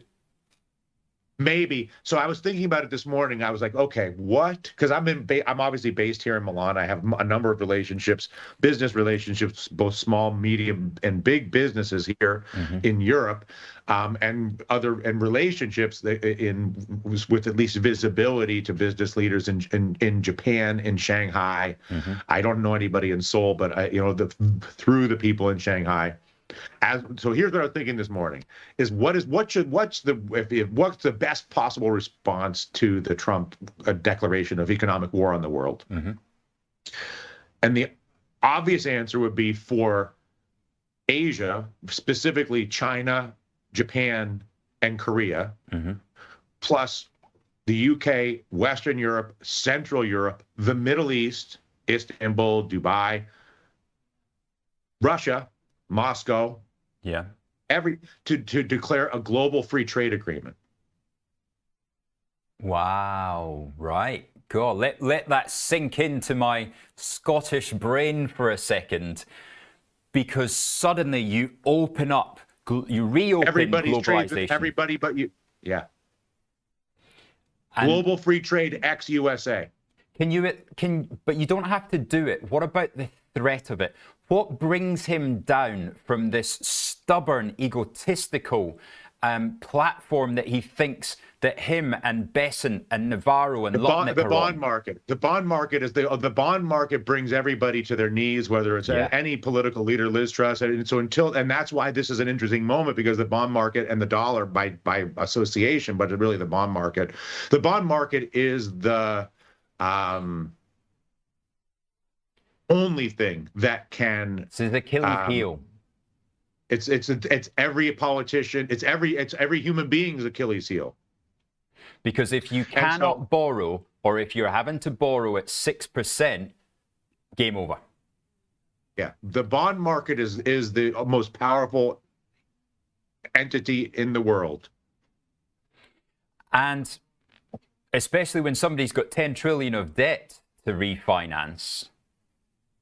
What do you think? And not only 10 trillion of debt to refinance, the reason the bond market hasn't, and now it's starting to, right? We saw what happened last night. We've seen the last couple of days. We'll see what happens today. We'll see what happens the rest of this week. But the reason that the bond market hasn't brought the Trump administration to its knees yet is because they continue to hold on to the discounting that there's no way that they're going to go through with this. Right. So there's this sort of the reason. So the only reason that the bond market hasn't crippled the world yet, and it's getting ready to, it seems like it's showing, it's like getting ready, right? You can see what's happening. Yeah. Is because basically it's a game of chicken between the bond market and the Trump administration. And the Trump administration is saying, I'm going to economic war with the world. And everybody's saying, yeah, right. You'll never. It's posturing. It's posturing. It's too self-destructive. You can't do it. But yes, I'll do it. I won't do it. And so now we're going to see, because the bond market is the only thing that can do it. I used the term brinksmanship this morning. When is the brink? What day? How many hours until we get to the brink? Or what yield? So you'll only know after the fact, first of all. Right? You'll never know before. You'll only know after the fact. Yeah, it's the big thing that you're going to see is in the May jobs report in America. When you start to see the bond market's full wackadoodle, rates are not going down, they're going up, which means that housing is not, the house prices are going to start to go down. Oh, geez, yeah. And that's the biggest equity in the middle class. That's the American voter, more than the stock market or the bond market. The primary source of equity in the United States is real estate, residential. Everybody has got a house, right? Or not everybody, but it's the most common asset. Yeah. And then unemployment. And when people don't have jobs, they can't pay their mortgage. And now rates are going higher, and it becomes a pretty wicked witch. So look, so your 401ks down 20%. Your house price starts to roll over. Your mortgage payments through the roof. on any refinancing. The house market completely freezes. There's no transactions. Then corporate credit, right, full withdrawal, new business investment, capex, all that stuff, cost of operations, not to mention global travel, all that stuff starts to come in. Banks' balance sheets come back into it, high yield debt. I mean, he cannot get through this without backtracking. But who pays the price? Who in his administration gets cut off? Oh, Howard Lutnick and Peter Navarro. Both.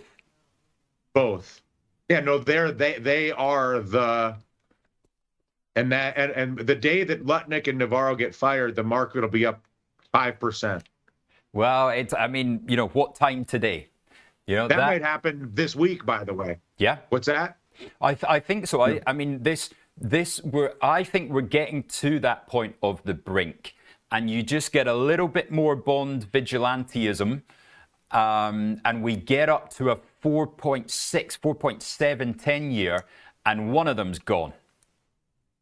Well, you know who else is in there right now going hog wild? I'm sure you do, is Musk, because Musk is a free trader. I mean, Musk is publicly annihilating Navarro at this point. Pretty soon he'll probably get on to Lutnick. Yeah. And those two will be tossed. I mean, it's not like it's not like there aren't voices. And I don't know where Scott Bessent is in all this, but he's a macro hedge fund manager from New York, so he must understand the basic principles of flow of capital. He is one of the few reasons why I'm not panicking. Because I trust Bessent so much. I trust his brain. I trust his circle of information. He must be like burning inside listening to what's going on around him. Well, I'm just imagining that Musk, I'm thinking, must be in Bessent's office saying, we have to do something. And the thing we have to do is blame Howard and Peter. Yeah. And do V2 and we still do tariffs. We're still in the tariff business, but we do it tactical, targeted, not as a blanket global war of madness, and not by reinterpreting trade deficits as if that's equivalent to that tariffs are the solution to trade deficits, or that trade deficits are intrinsically a negative event, when the entire premise of trade deficits is that there are things that England does better than anybody else in the world. Yeah. There are things that Italy does better than anything else in the world. Italy should do the thing that they do best and sell it to the world. I won't spin through the narrative. We all know where I'm going. Yeah. But as Ilya likes to say, there's far more people in the world that use steel than there are that make steel. Yeah, very true. Very true. Yeah. And make it cheaply. Are you trading at all, Rich? I'm out. I can't. I don't have the stomach for it. I was thinking this morning, I'm like, because like if I had any balls, you would get long, and you'd be like, they're going to fire Lutnick, they're going to fire Navarro, and this thing's going to rocket higher. I think so. And I got to say, I think today's D-Day, so I bought some 5150 calls for, a matter of 20 basis points. And I think that we go up to 5,400. Maybe not today, maybe not tomorrow, but by the end of the week, then I think we are, as I say, I think we see action. What duration? I mean, what's the expiration on those calls? 0 day TE. You're right in there. Yeah. Woo. Now, I don't mess around with, I don't like those things, but 5220 calls for 3 ticks this morning, Dylan. 3 ticks. All right. And also gold. I like it. I've gone big gold because the other man that can come in and save is, of course, Powell doing some cuts for QE.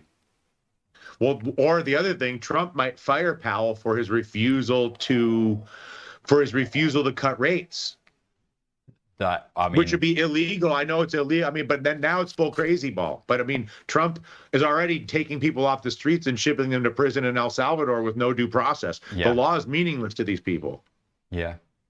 Dylan, it's been an absolute pleasure. Fantastic to have you on. We'll see you again next week, hopefully on Wednesday. Forward. Best of luck, and give our shout to the guys over at Tasty when you speak to them later. 100%. I'll see you next week. Good man. See you back in two, team.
Now, that is a great transition. We've got the youngest person on the network and Dylan, the most experienced person on the network, and the flip-flop from back to forth. What did you think listening to that interview? Yeah, it was great. He definitely had a lot of interesting stuff to say. Makes me slightly feel nervous to go into the industry. He definitely knows a lot more, but yeah, lots to learn. I'm hoping by your age, you'll also, by his age, you'll be up there. Fingers crossed. Or retired.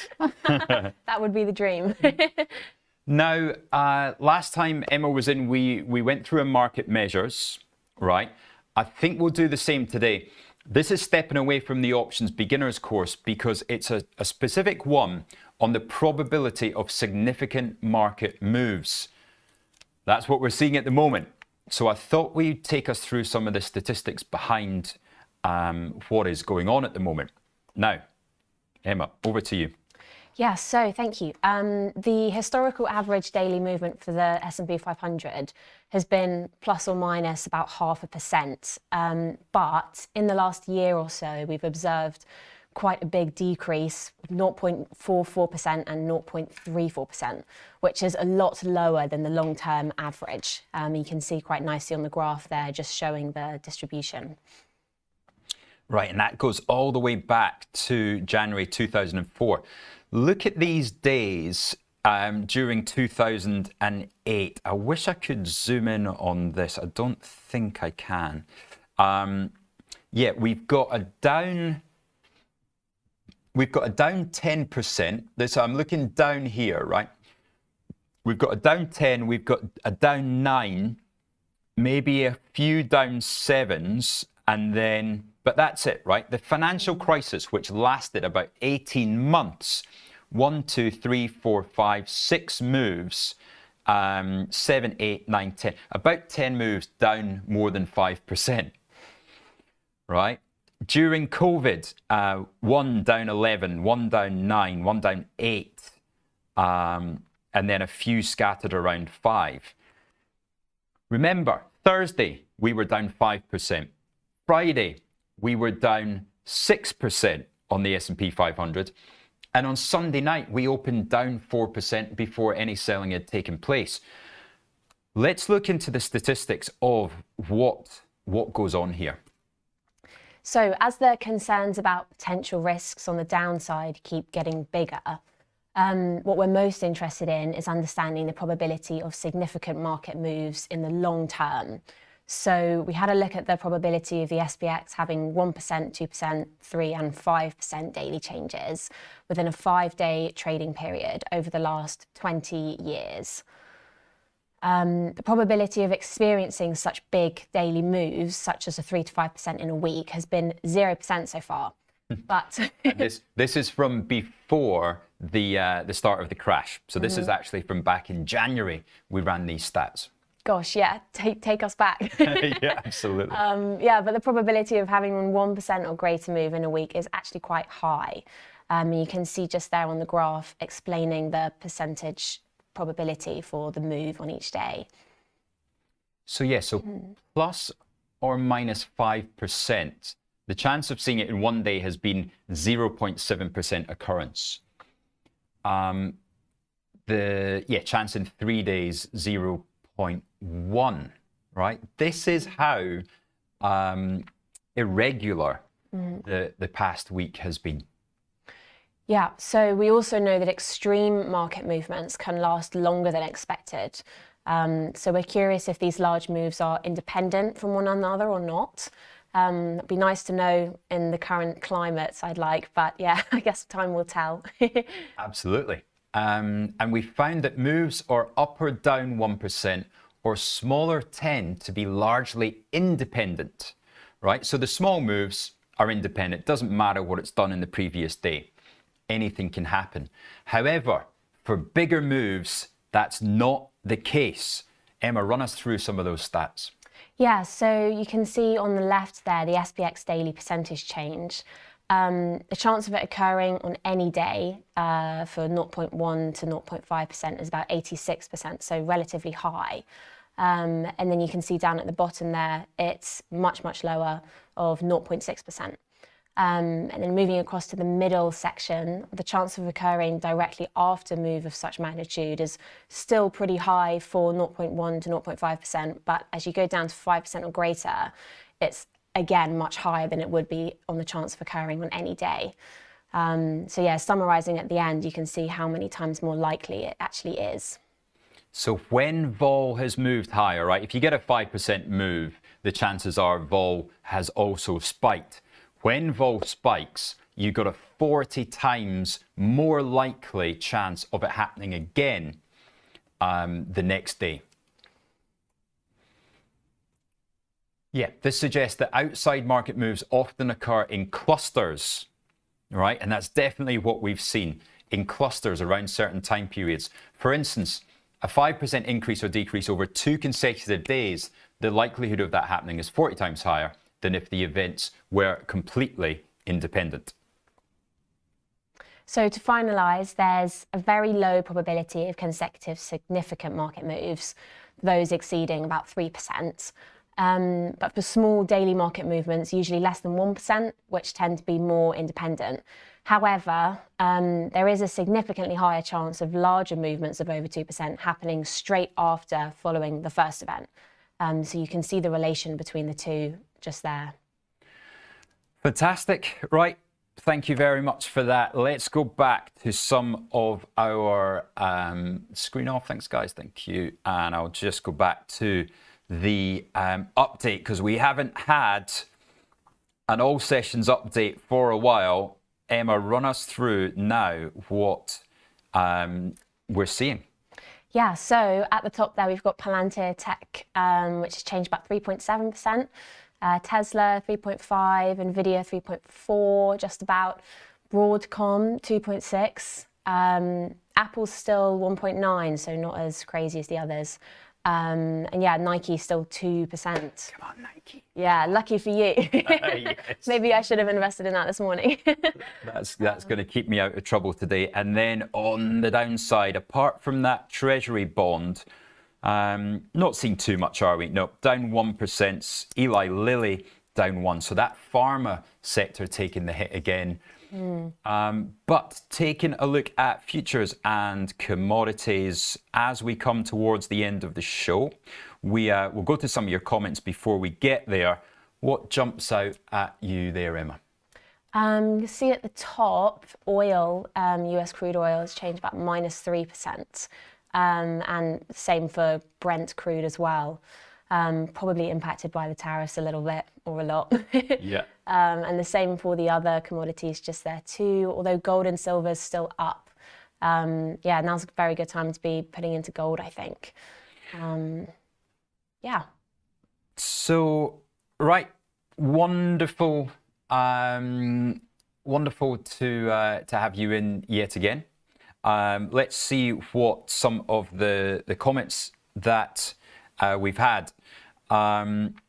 Mike Owens, since watching this channel from Tuesday, I've become hooked and the insights are wicked, so interesting. And cheers, guys. Thank you very much. I didn't know my mum had changed their name to Mike Owens on the comments.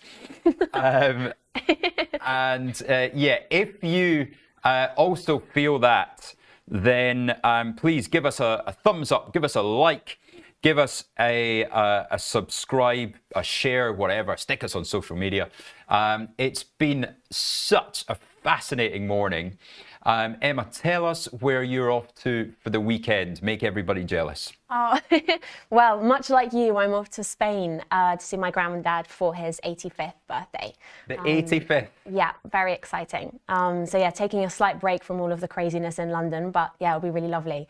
But I hear you're also off to Spain soon as well. That's a secret. Oh. We haven't told anyone yet. I see. I've got 2 days off for Easter, people. 2 days off. So not this weekend, but the next weekend, I am off to some sangria and sunshine and a bit of paddle. Going to do some paddle lessons as well. Please give your shout out to your grandfather. Say happy birthday to him there. Happy birthday to my granddad if you're listening. I'm sure you can show him a replay there when you're down there. Right. Well, thank you very much for your contributions today. It's been wonderful. We will go back and show you how the UK stocks are holding up. Futures still down 2%. AstraZeneca getting a kicking, down 5.5%. GSK following down as well. I don't know. I'm tempted by some Glaxo there. I am tempted. I'm going to stepping back from the buy button today because it could really be anything. But GSK, I might stick that in the pension later on. Have you got a pension yet, Emma? I actually do, yeah, slightly prematurely. Not very big so far, but yeah, time will tell. The power of compound interest, not just because you've got a little bit of time to go, but also the pension age by the time that you're a pensioner. Yeah. Have you worked out what year will you be 70? Gosh, I haven't worked out what year, but I mean, I might even work longer than 70. I don't know, depending where I am. Well, so yeah, we've got quite a while till that, thankfully. And what else we see? Yeah, Scottish Mortgage Investment Trust now down to £8.27. Where is that compared with where they were? It's not quite a low, but it's definitely getting there. Yeah, Monday was worse. But if you've looked at Scottish Mortgage Investment Trust and like some of the investments they have, of course, very tech heavy, 827, that if there's anything where you think you don't necessarily want to invest in US dollars, but you want something more domestic, then that's an interesting one. I'm not just saying this because it's got Scottish in the name. I promise. Sure. Right, now, is there any better news out there? Have we got any winners on the FTSE today? BAE Systems still holding above. Antofagasta, interesting, and Glencore also unchanged. But when you're getting hurt in stocks like AstraZeneca and Glaxo, there really is nowhere to hide. That is, that's troublesome. Maybe best to hide in, yoga. Any yoga stocks out there? Not that I'm aware of. I'm not really sure it's the sort of thing that would actually do that well as much as I enjoy it. So Lululemon. Very true. Very true. Yeah. Maybe that's the long-term plan. Yeah. R6 Senna saying cash. That could be the shout of the day from our very wise lady up there, R6 Senna, saying cash could be the way to go. Gold could be the way to go.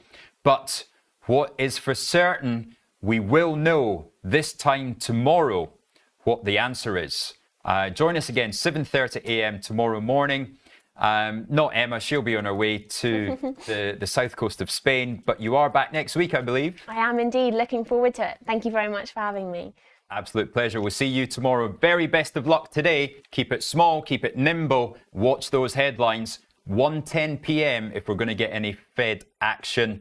Or what time does Trump start to back down? Navarro, gone. Lutnick, gone. When does that come? Good luck. See you tomorrow.